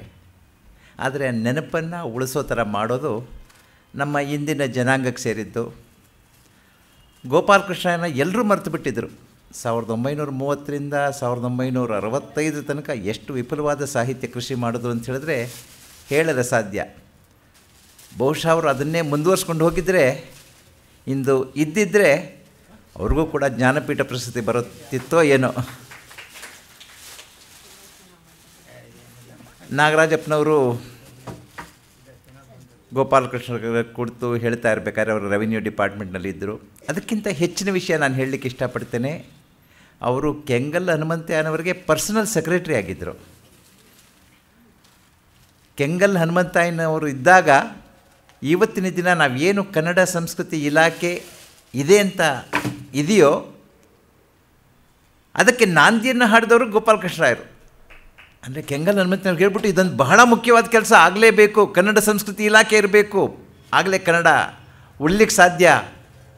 ಬರೀ ನಾವು ಸಾಹಿತ್ಯಗಳು ಏನೂ ಮಾಡಲಿಕ್ಕಾಗೋದಿಲ್ಲ, ಸರ್ಕಾರದ ನೆರವು ಬೇಕಾಗತ್ತೆ, ಸರ್ಕಾರ ಆಸಕ್ತಿ ತೆಗೆದುಕೊಳ್ಬೇಕಾಗತ್ತೆ, ಪಾಲಿಸಿನ ಡೆವಲಪ್ ಮಾಡಬೇಕಾಗತ್ತೆ ಅಂತೆಲ್ಲ ಗೋಪಾಲಕೃಷ್ಣರಾಯರು ಅಂದಿನ ದಿನ ಮಾಡಿದಂತಹ ಒಂದು ಕೆಂಗಲ್ ಹನುಮಂತಯ್ಯನವರಿಗೆ ಒತ್ತಾಯ ಮಾಡಿದ್ದ ಕಾರಣ ಇವತ್ತಿನ ದಿವಸ ನಾವು ಕನ್ನಡ ಸಂಸ್ಕೃತಿ ಇಲಾಖೆ ನೋಡ್ತಾ ಇದ್ದೇವೆ. 6 ವರ್ಷಗಳ ಕಾಲ ಕನ್ನಡ ಸಾಹಿತ್ಯ ಪರಿಷತ್ನ ಕಾರ್ಯದರ್ಶಿಗಳಾಗಿದ್ದರು. ಆಗಿನ ಸಂದರ್ಭದಲ್ಲಂತೂ ಹಣನೇ ಇರಲಿಲ್ಲ ಸಾಹಿತ್ಯ ಪರಿಷತ್ನಲ್ಲಿ. ಮನೆಗೆ ಹೋಗ್ಬಿಟ್ಟು ಚಂದ ಎತ್ತಿಬಿಟ್ಟು ಸದಸ್ಯನ ಮಾಡಿಕೊಂಡು ಹೇಗೋ ಆ ಪರಿಷತ್ನ ನಡೆಸಬೇಕಾಗಿತ್ತು. ಇವತ್ತಿನ ಸಹ ಕೋಟ್ಯಾಂತರ ರೂಪಾಯಿ ಬರ್ತಾಯಿದೆ ಕನ್ನಡ ಸಾಹಿತ್ಯ ಪರಿಷತ್ತಿಗೆ, ಸರ್ಕಾರದಿಂದ ಅನುದಾನ ಬರ್ತಾಯಿದೆ. ಒಂದು ವಿಷಾದನೀಯ ಸಂಗತಿ ಅಂತ ಹೇಳಿದ್ರೆ, ನೀವು ಕನ್ನಡ ಸಾಹಿತ್ಯ ಪರಿಷತ್ಗೆ ಹೋದರೆ ಅಲ್ಲಿ ನೀವು ಗೋಪಾಲಕೃಷ್ಣರಾಯರ ಭಾವಚಿತ್ರ ನೋಡೋದಿಲ್ಲ, ಬೇರೆಯವರೆಲ್ಲರದ್ದು ಕಾಣ್ತೀವಿ. ಕಾರಣ ನೀವೇ ಊಹಿಸ್ಬೋದು ಹೇಗೆ ಜನ ಮರೀತಾರೆ ಒಬ್ಬ ಉದ್ದಾಮ ಸಾಹಿತಿಗಳನ್ನ. ಆದರೆ ಆ ಒಂದು ದೊಡ್ಡ ದೊಡ್ಡ ವ್ಯಕ್ತಿಗಳನ್ನ ಮರೀದೇ ಇರೋ ತರಹ ಅವರ ಸಾಹಿತ್ಯ ಕೃತಿಗಳನ್ನ, ಅವರ ಸಮಾಜ ಸೇವೆಯನ್ನು ಮರಿಬಾರ್ದು ಅಂತಾದರೆ ನಮ್ಮ ಇಂದಿನ ಜನಾಂಗದ ಕರ್ತವ್ಯ. ಅದನ್ನು ಮಾಡಿದವರು ನಮ್ಮ ಶ್ರೀಮತಿ ಜಾನಕಿಯವರು, ಅವರ ಪುತ್ರಿ. ತಂದೆ ಮೇಲಿನ ಅಭಿಮಾನದಿಂದ ಮಾಡಿರಬಹುದು, ಅದು ಬೇರೆ ಪ್ರಶ್ನೆ. ಆದರೆ ಎಷ್ಟು ಜನ ಮಕ್ಕಳಿಗೆ ತಮ್ಮ ತಂದೆ ತಮ್ಮ ಹಿರಿಯರು ಮಾಡಿದಂತಹ ಸೇವೆಯನ್ನು ನೆನಪು ಮಾಡಿಕೊಳ್ಳುವಂಥ ಒಂದು ಭಾವನೆ ಎಷ್ಟು ಮಂದಿಲಿದೆ ಅಂತ ಯೋಚನೆ ಮಾಡಿ.